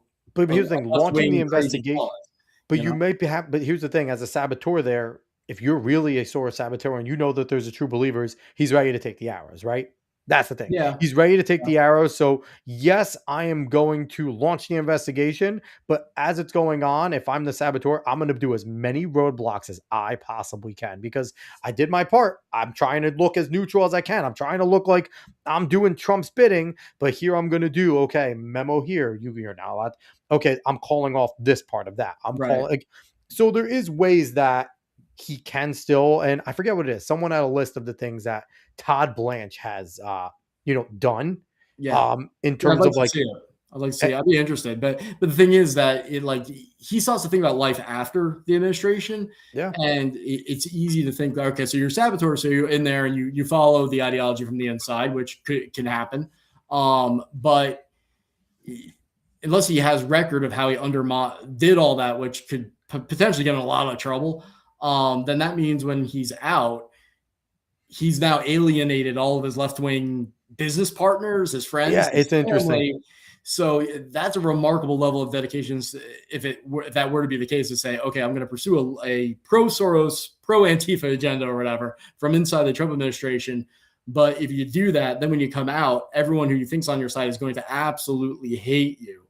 But then if you go to say, oh, look, I sabotaged the whole thing, your former friends are still not going to trust you. And now you might be in legal trouble. So I mean, that's just, I don't It's know if any interesting. human's capable of that. You know? And I also think what the frustration is that typically the party in power loses the power of the House or the Senate or both come midterms. And I know that people like me are looking at it going, if some of this high profile arrest and some of the things that people that we know are shitheads if it doesn't happen now before the midterms, it's going to be stonewalled every which way because people are going to feel empowered to try and stonewall it more and more. And, you know, bottom line is every single one of them are going to get impeached. If the House, like they're going to impeach Van Bondi, they're going to impeach the whole cabinet, they're going to impeach Trump. So it's like everything, it goes back to first term Trump where everything got stonewalled. And then the conservatives who were just trying to go along to get along are automatically going to go back to uniparty style and they're going to help. And I wouldn't be surprised if we see Trump getting close to being removed after 2026, which is why I think. Oh, well, if he doesn't, I mean, there's going to be impeachment if the Republicans don't control, the whole thing, Yeah, then of course that's going to happen. Whether he gets actually removed, I don't know, but I mean, I wouldn't be I think surprised. there's enough I wouldn't senators. be surprised if there's some self-inflicted wounds along the way too. Of course, he's good at Yeah, that. yeah, but yeah, I mean, he's gonna have the Epstein thing. Hopefully, they're seeing. I mean, part of it is the seditionist elements are Of playing course, it up. yeah. And there's two reasons for it. Number one is because he was connected to Russia. I mean, Mhm. come on, I've known that forever. And so their MO is that whenever they do something sensitive like this, as soon as there's any possibility of being found out, they start blaming the Jews, the CIA, the US Yep. government. And so it makes perfect sense, even though I think it seems to not make sense to people, where the idea that, oh, Epstein's connected to Russia.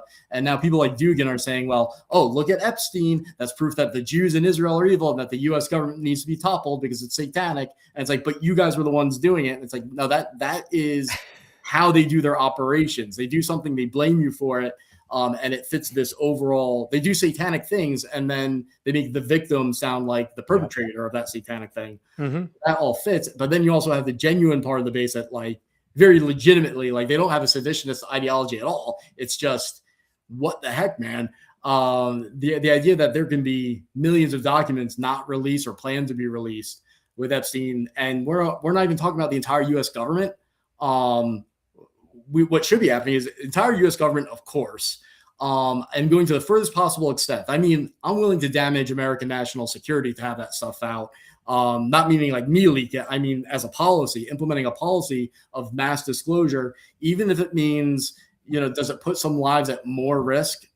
Yeah, it's worth it. I'm not talking about, someone's going to die. Then you deal, but hiding behind the idea of like, maximum security that can never be achieved is going to leave you in a cloak of darkness. So undertake some significant risk to release this, go to other governments and get them to release it as well.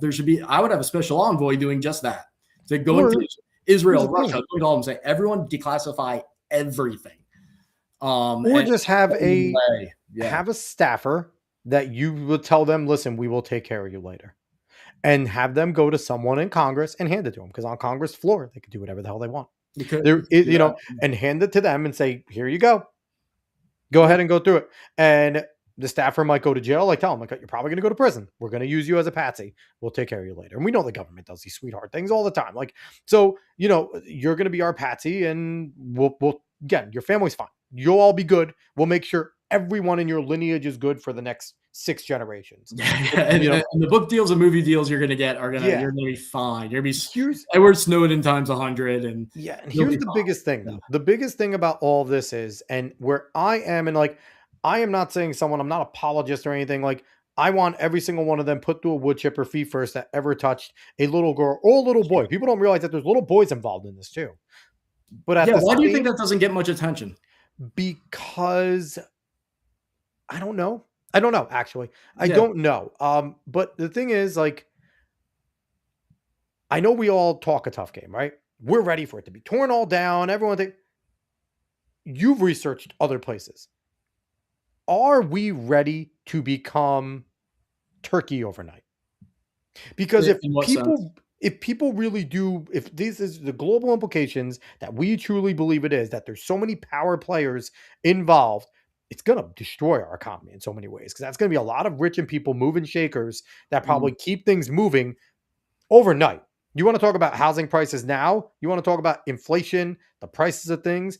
Everything's going to go up. So, like, I think it's that deep, where mm, it's like American way of life destruction type of deep. And, it's that fine line of, and I think this is part of the fine line Trump's trying to walk, is I'm trying to build us up. I don't want to be the president that destroyed the country. Like, I don't want that to be my legacy. And I do think they overpromised. I think they overdelivered, and I think they looked at it and went, "Shit, there's way too much in here." And I'm hoping that they're withholding 3 million files, because those are the files that they're going to use to take people down. That is what I am hoping. But at the same time, it's kind of like the people that call for civil war. They have no idea what they're talking about, because yeah. civil war would, again, all of our ways of life would be completely and totally disrupted. It would be like, yeah, we're not all fighting. We wouldn't notice it, but the prices of everything would go up, and like, it would be insane. I think this is a similar implication. And it's like, it's one of those messy things that, yeah, do I want all these people to go through wood chippers? Absolutely. But do I want to sit there and have to explain to my daughter why we have to move, and why we probably can't afford a house, where we're going to have to go to an apartment? Like, yeah, I think it could get to that apocalyptic level. And while I think it might be a probable trade-off, I don't think people are thinking about that far Yeah. ahead. I think, well, I think there's also part of the reason this should be more Trump led, and like I said, have a special envoy for the foreign stuff, have a special advisor, like put someone, a team that does this, Yeah. and say, just Yeah. find everything reasonable to declassify it. And standard isn't, oh, protecting sources and methods. It has to be like, release anything that doesn't cause an imminent threat to a specific individual that can be articulated. Like anything below that, we have to just declassify, and whatever happens. Because if you don't have a sense of authenticity and legitimacy for the U.S. government, which is what this strikes at the core of, it's worse Absolutely. than even the voter ID discussions. I mean, it's the worst. And if that becomes commonplace, the country does die eventually. Like it It can. kills. Yeah. 100%. Like people have to understand, this is a death blow to the ideology of the West if this isn't handled the right way, and it's not being handled the right way. The right way to do it is, yes, mass declassification. Let civilians going in and searching the documents, instead of having this long process. Oh, we have to have analysts go through it all, and it'd be a government thing. Nope, crowdsource it. But you can also release it in boxes in a certain way, so that you illustrate it as, you do a certain group of actors to warm us up to the big one. Yeah. That people are already moving assets around. People are preparing, but most importantly, I mean, Trump, I don't think we'll ever do it. You lead with the Russians. You lead with the foreign connections. You lead, use it to damage the enemies first, so that it's not solely an American thing, because all the propagandists are going to say, oh, everyone thinks it's just an American-Israeli thing. Almost nobody knows that this is, that he was more closely tied to the Russians than anybody by far. And so if we do this in the right way, that makes sense. Like a teacher, hire some of the best teachers. Say, I want a fair presentation of this, so that, America is not unnecessarily harmed, or it's not biased against them. you just do it that way. Yeah. I think all that can be mitigated. The economic damage, I'm not that concerned about. I think there'd be, if you go in stages, I mean, a fast process, but just stages. Yeah. I think because all these companies, these rich people have people that work under them. They're part of entities that have other people. Yeah. So one guy goes down. It's not that hard for someone else to take that entity and now somebody else controls it. So I don't think the damage would be that bad. I hope not. Yeah. I look at it too, and I think like they dump it in a way, like the same way they dump the MLK files and JFK files, they don't give a summary, right? And I was always used to, whenever we did a lot of these the reports that they do, like and things like that, there's always a summary that comes with it, right? They're dumping all these with no summary because they want people to be flooded, right? They want you to sit there and look at millions of files and only keyword search. So you're not truly parsing through the files. Where I think that's been something that I've hated. Like, yeah, give us the 3 million, but then give us a 100-page summary of what is there. Generally what is there, because I think that would also help in terms of, because now they're all piecemealing it, releasing it. And also for me, these last 3 million that they are saying are, really sensitive. My solution is, okay, Bernie Sanders, Mike Lee, you both pick a third party of your choice to go through these third party groups that you guys trust and make it a truly bipartisan. Bernie's going to pick the furthest left he can. Mike Lee's going to pick the most constitutional he can. Have them both go through those 3 million pages together, make it a big thing, and then have them release it. So then they can go to war over what should be redacted, what shouldn't, who should be. And then I think we would probably get the cleanest version because each side would be looking to hurt the other. And then they would also agree, okay, these are the things that have to come out. This would destroy. And that's, I think, the best way to do it. You kind of let the extremes take it, work it. And I think that would be, because again, I can't think of two people on the further side in the Senate than Mike Lee, who I think is the best senator possibly in history. And then also Bernie, who independent, but he's quite literally took his vacation in Moscow, his honeymoon. So I don't think you can find a further left guy there, but that would be, but again, it's something that's not going to happen, right? Because for whatever reason, the Trump administration is slow rolling this. And this is the biggest stain on the Trump presidency, both terms by far. And it's not close. Yeah. I feel like Trump style will be more, you're describing something that is a thought out. Trump's more like, if he's going to do something, it's better for it to be him firing a cannon rather than so I favor the mass declassification thing, and then we'll just deal with whatever happens approach. But or at least do mass classification and say, oh, this is all the stuff from Russia. We just did it, and then so there's some theme to it. But I think I would favor massive classification just because I feel like everything's going to get screwed up no matter what. Unless maybe if you had like Mike Lee and Bernie Sanders and you said, look, the people that are going to go through it can't be politicians. Like you guys can pick people, but they've got to be people who are like experts. Like, someone like you, like Mike Lee would tap Ryan and be like, okay, Ryan, I want you to get some trusted people in your sphere. And I want you to be a part of a, whatever, it's 3 million pages, make a 25-person team. And then Bernie, get someone that's not necessarily political, same side, but more left-leaning, have them make a 25-person team. And now you have 50 people parsing through 3 million files, which again, okay, you have 2 years to do it. Get it done, right? Yeah.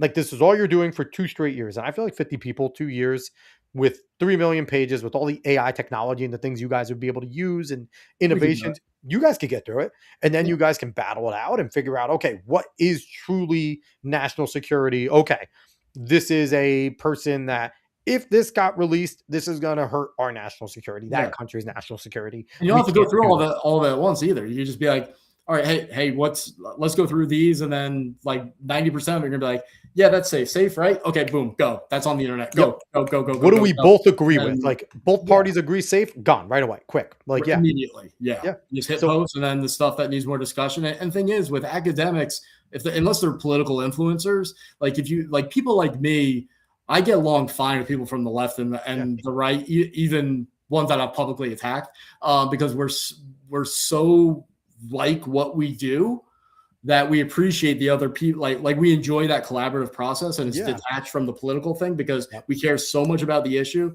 And you want people who are nerds about this and aren't political operatives. And so, you want to have the politicians pick some people, okay, but have some standards where it's like you get just people who are just that would have fun doing this and really care about it. And I think the results would be amazing. But yeah, the Russia thing is just to tie it all in is like Yeah, this is because one of the Nietzsche most has what's a successful psyops. specific what's a specific Russian connection? So they Ooh. So, I mean, the short answer is you'll get like 5% of it on my X account. Because there's so much that like, and there's a lot of like names you have to get familiar with.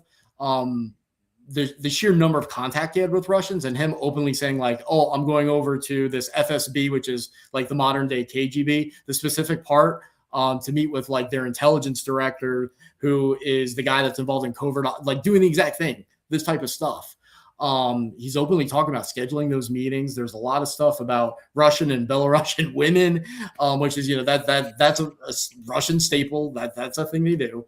the honeypot is something they do. A lot of, but here's the thing: I think every country runs a honeypot. Like it's just part of covert stuff is a honeypot. Not, I don't think, not as much. So much. I mean, girls Really? would flirt, yeah, but I mean, like actually go around and like, banging the whole town and then seeing who's the spot. Like, not really. At Good least work on if you the can big get guns. it. What's that? It's a good work if you can get it, right? Right. But I would say the biggest thing is, well, first of all, people saying that Epstein was an Israeli agent. There's a difference between passing information along and being like an operative.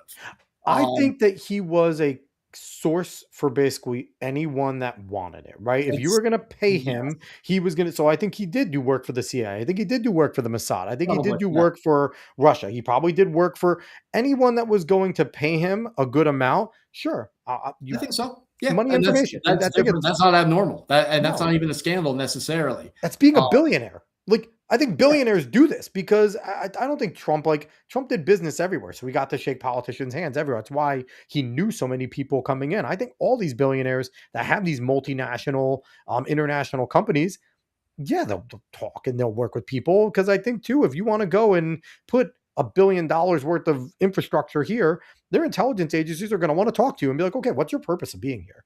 Why are you interested in this country? What are you trying to do here? Like, you're an American. Why are you in Istanbul? Like, whatever. Like, Yeah. So I think that there is some of that. And I think he just was like, sure, I'll trade information. Yeah, and I think the Russian thing was deeper because of the if you look at the context of what he talked about when he was talking. First of all, the way he praised Russia was unlike anyone else, like any other country. Now, was it true he tried to overthrow Putin at one point? Because I saw something. There was an article that he like had helped plot a plan to remove him. There was an email of someone who was connected to a Russian dissident who some communication where it was like, "Oh, I want Epstein to meet," but it didn't look like it amounted to anything. I don't think Epstein initiated that. Okay. It sounded like it was just influencers, like someone thinking, "Oh, Epstein, it would be good for you to talk to him," and they didn't know obviously about everything Epstein was doing. Yeah. But what he was saying about Russia and Putin all being positive, and there's one point where he talks about, "Oh, I want to pitch to Putin this idea about a cryptocurrency for BRICS." And Russia is in the best position to basically own the global financial system and basically defeat the United States. So like that's really people clear. also and forget. say, by the way, when people say he's an Israeli agent, there's a conversation between him and Bannon where they're talking about how to fight Christian Zionism. So, and also people forget, and like when you read through the Epstein files, you'll see this more. He's a globalist.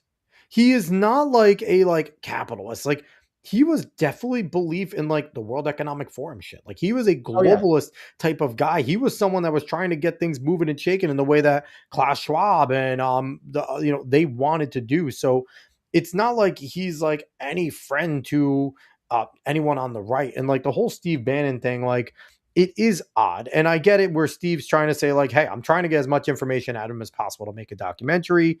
It seems like it was a little more cozy than that. But again, I don't know Steve. I know nothing about Steve. And he's said and done some things that have pushed me the wrong way. But I think, like you said before, people could do bad things, but have also good positive. I think Steve Bannon has had positives in terms of things like that. And, there's certain connections there. Nate also wants to know, was the Rothschild thing fake with Epstein? Which thing? There was possibly about him, like him working for the Rothschilds. I think it was mentioned in an email that like the Rothschild are his employer. And I think, Nate, that can kind of go to what me and Ryan agreed upon, where he was an information trader. And if the Rothschilds needed something done that they maybe didn't want to get their hands dirty with, that they thought Jeffrey Epstein would be willing to do because of his more fluid connections, that, let's pass along to him. we're paying him. I'm working for the Rothschilds currently, doesn't necessarily mean they finance me completely. Right. Do you Yeah. agree He's with that? like one of a bajillion clients. Sure. And also, yeah, A I'm not sure mercenary. enough with how the Rothschilds operate because it's such a big empire there Yeah. that are they all spinning on the same axis? Is this just one component that had maybe a legitimate, semi-legitimate reason to say, oh, there's a guy that's good for a business deal. Like there's so little known about that context that I would withhold judgment on, I guess, on answering that, but I wouldn't be ready to say like, boom, that's a smoking gun proving something. So caveat ties, Rollin getting in here with some of the nerdy stuff, which we appreciate. Based on average document review speeds, it would take 50 people approximately 100 to 125 working days, roughly 4 to 5 months to thoroughly review 3 million pages of Really? documents. So here's the thing though, with that 50, I also am including debate, right? Because if you're having 50 people on both sides, you're going to have one person that's like, okay, with this parcel number, I have pretty smoking gun stuff that Trump maybe diddled a kid. And then someone else is going to go, yeah, but I'm looking at this parcel number saying that that was all hearsay because it's a different thing. And you're going to have that type of debate of, all right, okay, we're not going to include that, or we are going to redact that because they contradict each other. So there's no reason to implicate him here and let people look. There's a lot that goes into it. And the reason why I was saying like 2 years, because government moves slow with everything, Yeah, right? yeah. And That's a lot faster than I expected. That's a cool thing. But yeah. You also remember like maybe the people on there do cocaine. I don't know. I'm just joking. I'm just thinking like those people that are involved in it are going to want to go fast. Well, yeah, like you look. That's going to be like the highlight of their lives. They're not going to be sleeping because they're going to be like, I can't believe I'm part of this. This is the most important thing. Well, I feel like, it would be like, all right, each side work independently. You guys groups get it done, right? Get it done. And then once you guys get done, let's come together. And then let's talk about, okay. And like you said, we'll each look and go, all right, we think this one's clear. Okay, yes, clear. Let's get through all the ones that we agree upon. Okay, we don't agree upon this. Put it to the side. We're not debating it now. Yeah. Like, clear side, like you'll have two different piles. And then you go back and it's like, okay, pile. Like, we'll go through now. Let's start debating over why. Okay, this was a little trivial. Sure, we'll do your thing instead of ours. Clear. Like, and I think things can move pretty quickly, but I think there will be some hot button ones where there's true, like, because again, you'll have some ideological debate in there because people are human, right? And and that's just going to be a normal thing. So, and I think 2 years is a good number. And if it's done before the 2 years, I don't think anyone's going to complain if they come back to the committee and was like, stream, and people feel like, I think that's more the frustration, is that people feel like it's not headed. It's like, oh, it happens and then done. And it's like, this limited thing is not, it's like, no, if we see rapid progress, people will be more patient. And I think updates, right? Like we'll have someone like, okay, like Ryan is Mike Lee's representative and Joe Schmo is Bernie's representative. Okay, they're going to do a quick joint conference of, okay, as you've seen, we've released X, Y, and Z so far through this government website, and we're still working together. We've gone through 1 million documents so far together. Blah, blah. Okay, we'll let you know. And I think that also people like to, like, it's like a waiter or waitress, right? If you have to wait 20 minutes, but that waiter comes back 2 times and was like, listen, sorry, honey, I'm really busy. I will get to you in a minute. You're not as mad. But if you're waiting 20 minutes and nobody acknowledges you, it's like, I fucking hate this place. We're out of here. Like, this is the worst place ever. Acknowledgement helps humans. We're very fickle brain people. Let's see here. Nate saying he was also having dinner with Jackie the Joke Man, of which is he familiar with Jackie confirming the Trump Epstein fallout. So you familiar with that? No, I'm not. Well, I mean, and here's the thing, Trump has said it himself. So if you do take Trump at his word, he flat out said, like, I kicked him out of my place when I found out he was diddling young girls.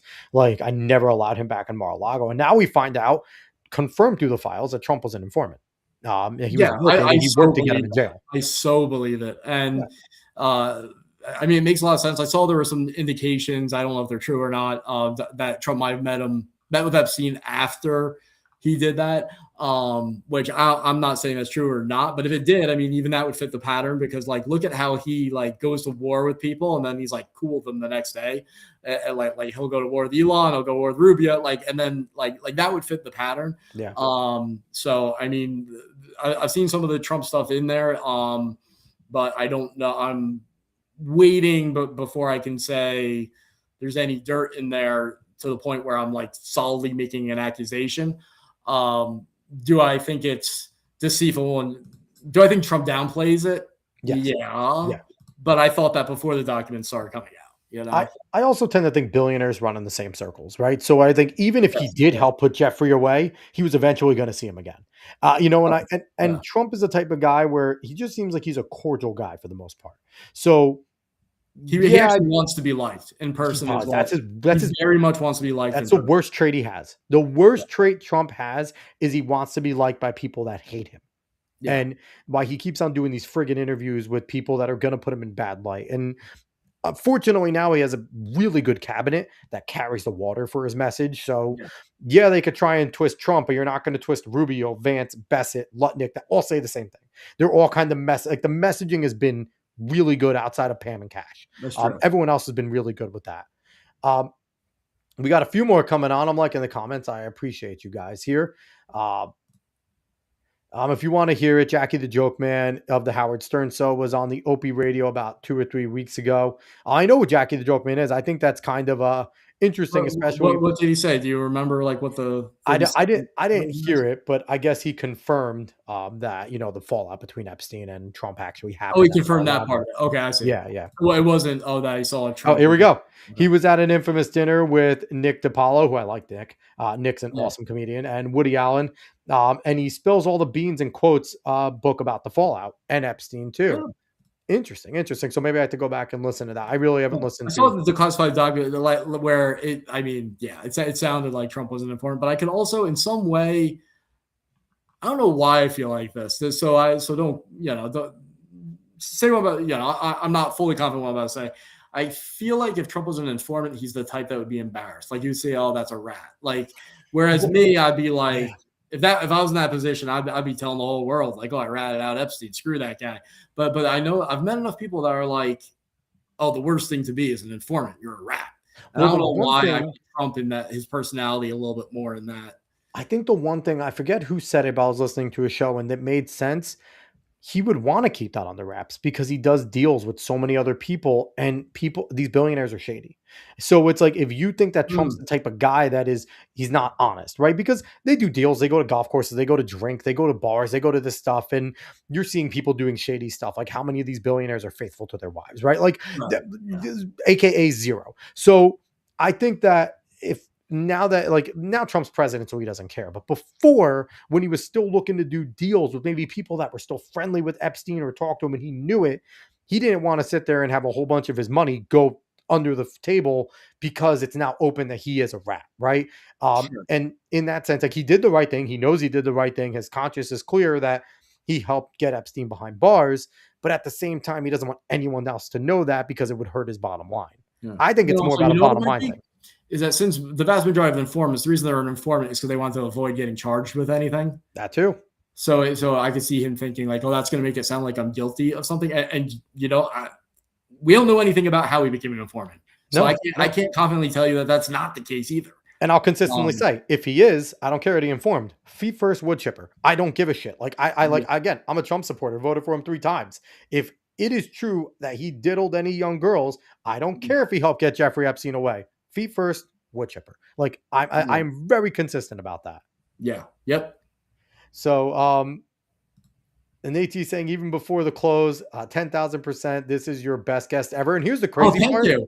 We are going to close out without having to get to like other stuff in the itinerary we want to talk about, because I think this show has gone awesome. And yet, Ryan, thank you. Good. Your wealth of knowledge. I'm BSing a lot, so I didn't know if part of me was wondering, is the audience really bored because I'm just like kind of spitballing, But no, and I think, but sometimes though, like, we could have very much like just stuck to your expertise and stuff like that, and really gone in there. But it's like, I can go listen to you give a dissertation. I can go to one of your speeches. I can really focus on your X page, and I'll get all that. Like, I just like to have conversations here. Like, this is all I like to do. I like this style, definitely, for sure. I appreciate that. So, now let's see. And we got to get Tulsi Gabbard her position. Listen, Nate, I'm not a Tulsi guy. I am not a former leftist turn right because of MAGA person at all. No, I don't trust any of them. I think she's probably cool to hang out with. I mean, everyone that we have mutual friends. I mean, everybody says she's cool as hell. She seems cool as hell. So it's like, I can separate that and be like, she's probably a cool person. But I mean, there's been enough stuff that she has said, especially on our Twitter account, where from my perspective, as someone who studies foreign influence operations and seditionist stuff, where I'm like where it's like Russia says something and the propaganda outlets say it, and then nobody's talking about it on the American side, then she gives legitimacy to it. And I'm like, how's that happening? And there's been reports that I frankly believe, citing former staffers that say, like, look, she would read RT, Russia Today, every day. And the reason I believe it is because there were so many times where I'm like, that's BS coming from Russia. Nobody's going to parrot that. That they went too far. And then it's like Tulsi's out there saying it, and I'm like, why? How is that? What's the pipeline of information here that's leading you to say these certain things? And it bothers me. That to me is actually my biggest concern above everything when I look at one of these politicians or an official, is like, what's their information pipeline? And if they're closely following, and I can figure out who they're closely following pretty rapidly, and it's not that good of a source, that really freaks me out. Yeah. And, and like I said, there's them, RFK. I don't trust RFK. I don't trust Elon. Elon's done some great things, but I also know Elon's past. He's a absolute climate psycho. His whole goal is to get to Mars because he thinks we're going to destroy our planet. Like, people need to understand everything the man does. Like, he's doing good things. Like, don't get me wrong. He's come much more to the right as he's gotten attacked on the left, which is typically how it goes. But like, you got to remember, he was the left's champion for the longest time because he was an electric guy and things like that. Sure. And I mean, it's one of those things where it's like, I don't trust Elon. Like, he's done great things, but if Elon sits there and looks and goes, okay, my best outlet to get to Mars is to now side with the left, he's going to, right? Like, so like, well, look at it. He has some connections of his own, him and his family too, that if you look 100%. into. And the thing is too, it's like, yes, Musk has been a great American, but he's South African. Like, he's first, like I don't think he has any ties there, but to me that plays a little bit, right? Because if shit hits the fan, he can leave. Like, he can go somewhere else. Like, I'm stuck here. If I leave, I got to go become a national somewhere else. Like, but it's like, he could dip out, and he's the richest man on the planet. But that's like, would I sit there and say Elon Musk is a bad person? No, I think he's going to go down as one of the greatest humans in the history of man because of what he's pushed with our space program. Like, NASA was dead. Obama gutted NASA. He cut funding to NASA. People forget one of the first things he did as a president is he cut all the funding to NASA, period. They outside of operational funds, no new research funds. He cut it all. Elon Musk came in and was like, cool, you can cut it. I'm a billionaire. I'm going to do my own company. Like, nobody thought outside of Richard Branson with Virgin. Like, he was the only one that was kind of doing it. But then Musk was like, hey, Richard, you're poor. You only have $1 billion. I'm going to do this. Like, and he really, like, SpaceX was out there. Nobody thought he could do any of this. And the whole goal, get to Mars. The climate's going to kill our planet. And he was very open about that. It's only been over the last 5 years. And maybe he has switched. Maybe he's seen just how vile the leftist propaganda is. But his goal is still to get to Mars. That has not changed. So that's why, like, I don't trust him. I don't trust. There's a handful of people I don't trust. But that's probably because also I'm a guy that, like, I'm not like a convert because of MAGA. Like, I've been a conservative forever. So for me, it's like, everyone's come to me. I haven't gone to anybody. So, well, the other thing is with the way the Global Seditionist Movement operates is that they're sometimes so skillful that like, I almost don't blame people for it. You can see how they get caught in it. But then you have people like Dugan who are like outwardly just horrible and somehow getting connected to everyone. Noam Chomsky's another one like that. Like, I don't know how Noam Chomsky. Like, he's also another one that's like a pseudo intellectual, because I see some of the things Noam says and I'm like, that is verifiably wrong and easily provable. But he's like, well, he's arrogant and he's ideological, but the thing, like, people that are busy have limited trust in people that are busy, and that means everybody at the top because they're busy, because they don't have the time to do any type of comprehensive information, absorption. It's all relying on a few sources or a few people. Like, it's really very limited. They're not sitting around like a person like me that might spend 4 hours straight go on Telegram chat, like, just absorbing information. That's awesome. I wish I had your job. That's great. See, to me, that's fun because I'm a history nerd. I'm a research nerd. To me, that's awesome. It's just rabbit holes, just all day, every day. And I mean, especially because now I'm self-employed because I have my own nonprofit. In which people can donate to. It's tax deductible if you want to help out. Don't worry, we'll give you a nice shout out before we get out of here. Yeah, I appreciate it. It's and that's largely where I'll find like suspected terrorists and stuff. That stuff's not public for obvious reasons. But I get to go down all these rabbit holes because I'm self-employed now. Whereas before I worked for cool places that gave me a lot of freedom. But what I do is so broad enough and it's so rapidly changing that there were always a lot of missed opportunities, and I was always held back. And now I have some freedom. And so I mean, I'm going to say this out loud. Glenn better just pay you to go on the torch. Like, he better just bankroll you to go on the torch. Cause honestly, you fit so many of the things he's trying to do. Cause Glenn's another person that he's a wide net. Like, he's not one thing. He bet, like, honestly, just, you know what? He's so busy. I don't know if I don't know. In his mind, I don't know if it's all put together how many different things I've even done with him, because he didn't know I worked with him on Afghanistan because there was no direct communications with me and him. So it's like, again, like his team, when I was talking about partnering with them, which my nonprofit did, they were like, wait, the Mount Sinai thing and that, that's all the same Ryan? I'm like, yeah, that stuff going back to 2014 was all Ryan Mauro, the same guy. And they're like, ew. But that's the case with everybody. That's not a Glenn Beck thing. Like, everybody I know has, because there's enough gaps in which they work with me on something that they don't tie it all together. But yeah, I always have a million projects going that like are proven because I do them in a certain nucleus that I know can do all these amazing things, and it's just I lack the resources. But I prefer to be independent because I don't want to be owned by anybody, because I don't want, like, if I go after Tucker, for example, say I'm working for Glenn Beck or just say Ben Shapiro, anybody, right? I don't want them to have to answer for something I said, and I don't want that tension to exist. I want them to always be able to throw me under the bus, me to always disagree, and it'll be a fine working relationship. Because in the past, it was like, if I criticize Trump, like, I have to worry about my paycheck, and it's a horrible, horrible feeling. I can live what I'm doing 99% of the time, but if there's that 1% time where I feel I have a moral duty to say something a certain way, and I can't because of you might take away my ability to feed myself and to feed my family, that's all I'm going to think about.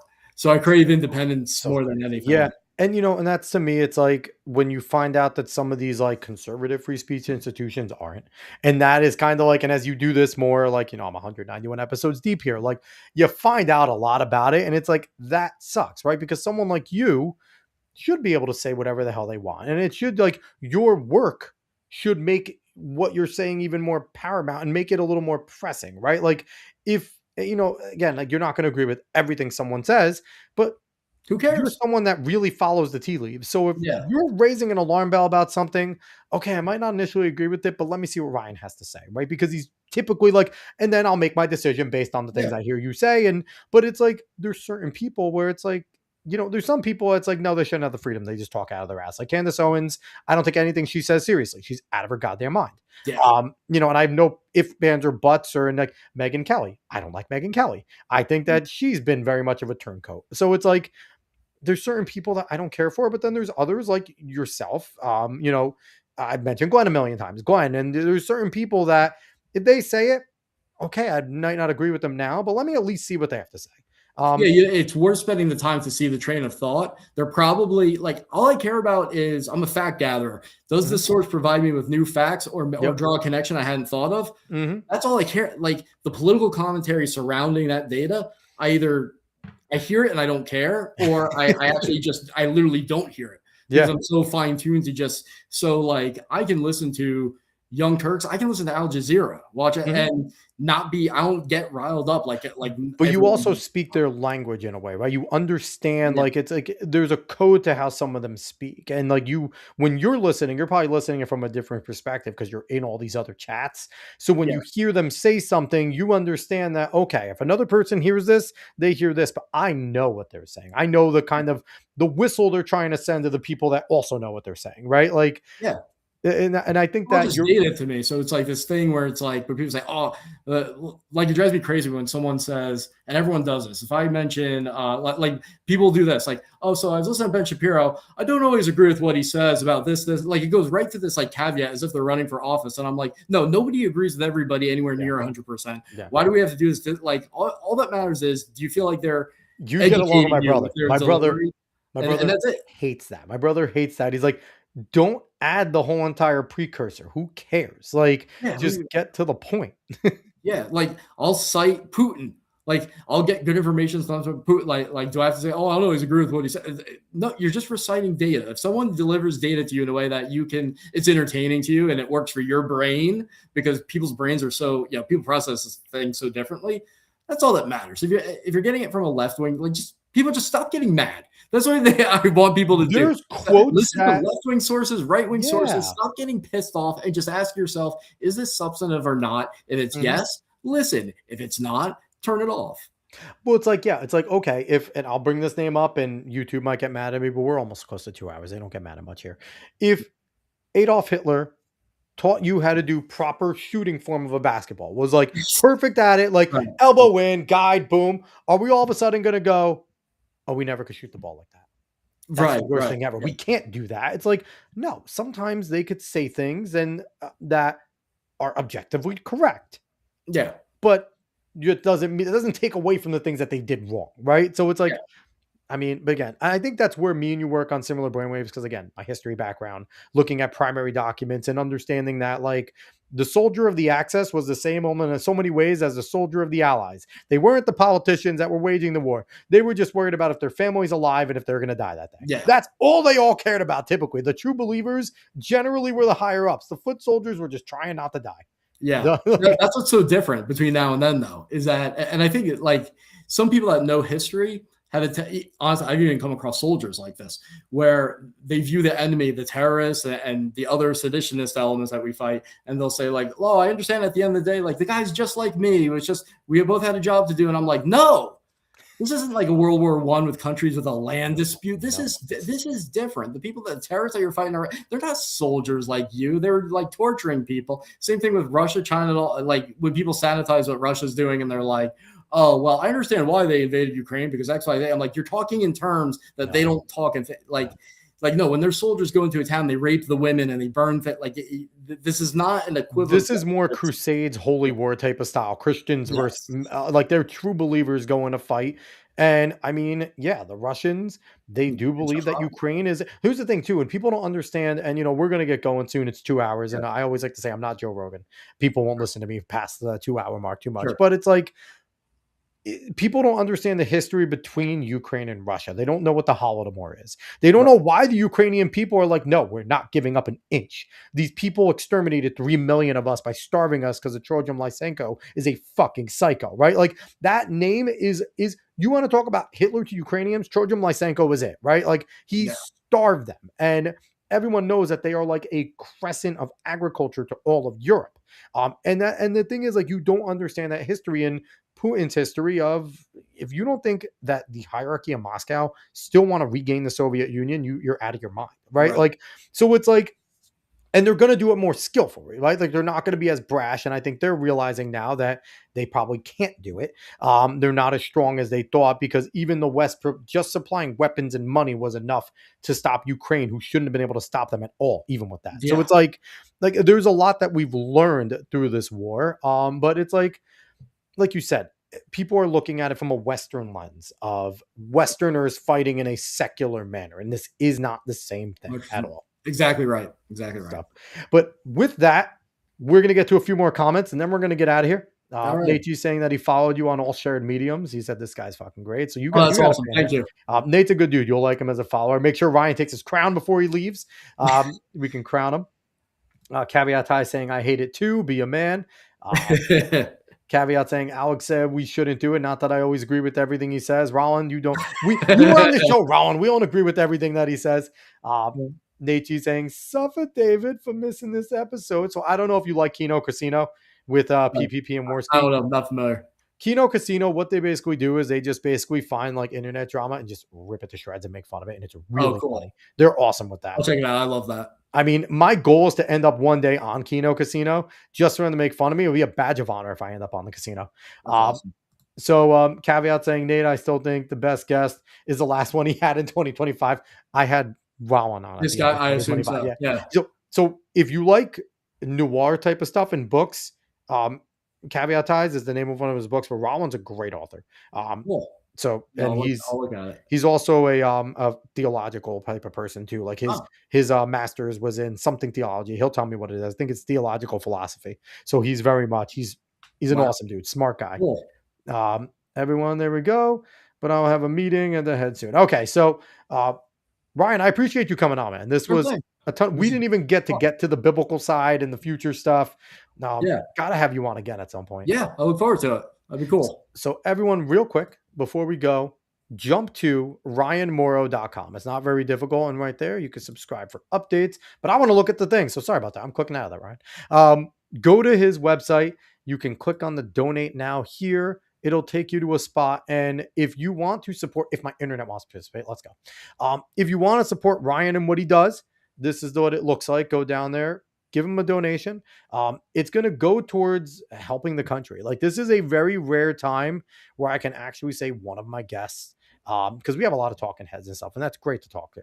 But one of my guests, if you donate to him, you are going towards the betterment of this country. And that's got to be a little wild to hear, Ryan. Somebody like saying that, but it's true. Your research, the things you do, you are helping, truly trying to help protect this country and things like that. So Thank you. everyone, Yeah. please go donate. And make sure also just go visit the website. Like I was talking about people saying things right here, like Sean Hannity, who one of the best and brightest experts, Tom Hannigan, Daniel Pipes. There's a lot of great who's who names here. Lou Dobbs, amazing. And if you want to go, you can read all this about like people writing novels and things like that. I would write something, but you wouldn't put it up here. It would probably take away from it. And tweets from Egyptian brother, a delusional scaremonger. So I love this. You put those in there. Oh yeah, I gotta call me an asshole. Yeah. But yeah, no, this is fantastic. 100%. Everybody go and help if you can. Donate. And at a minimum, go follow Ryan on his socials. Go follow him on X at Ryan Mauro. Follow him on YouTube at Real Ryan Mauro. And if the best you could do is get the information and spread it out, go do it. Okay. Retweets and likes are they're in a way donations, because you're always in a war against the algorithm. So and like where I get depressed and discouraged is when I get like 20 views on when I have 65,000 followers and it's like something important, I can't get it out. So like retweets and likes actually help more than you think. Yeah, so definitely go follow him, retweet and like, put him on a list. Everyone, do what I said. Just put him on a list. Just Ryan Mauro, make him solo, so you could see everything he says. Better, it's less annoying than a notification, and you'll just see all the things he says. So that is my thing. So Nate saying, is Ryan religious? Yeah, we didn't even get to that. Yeah. He does biblical archaeology, and he's done some. And if you, I knew you did that from Glenn, like hearing stuff that you did with Glenn and stuff like that. Like I do remember. It sparks my memory that you said that. So. Again, we'll have Ryan back on. He could tell us on about all this stuff. Adam, thank you for coming to hang out. We're actually just about to leave. It is Ash Wednesday. We talked about the start of Lent. Nate saying I'd retweet you, but I might draw too much smoke. That's fine. I understand that. I understand that, but you can have a psycho like me who doesn't care if the bad guys hate me, because I am happy to have bad guys hate me. Bad guys hate me, then I'm doing something good. But we appreciate everyone that watched wherever you're watching from. Facebook, YouTube, Kick, Rumble. X still isn't live, but hopefully Elon gets that set. Definitely come back next week. We'll be having fun. Next week, I actually have a friend of mine who I think she has a really good story. She'll be coming on. So excited to have that happen. Go follow us on all the socials at the Alex Cuesta Show. And everyone, I'll see you guys later. Ryan, thanks again. Thank you. So long, y'all. See ya.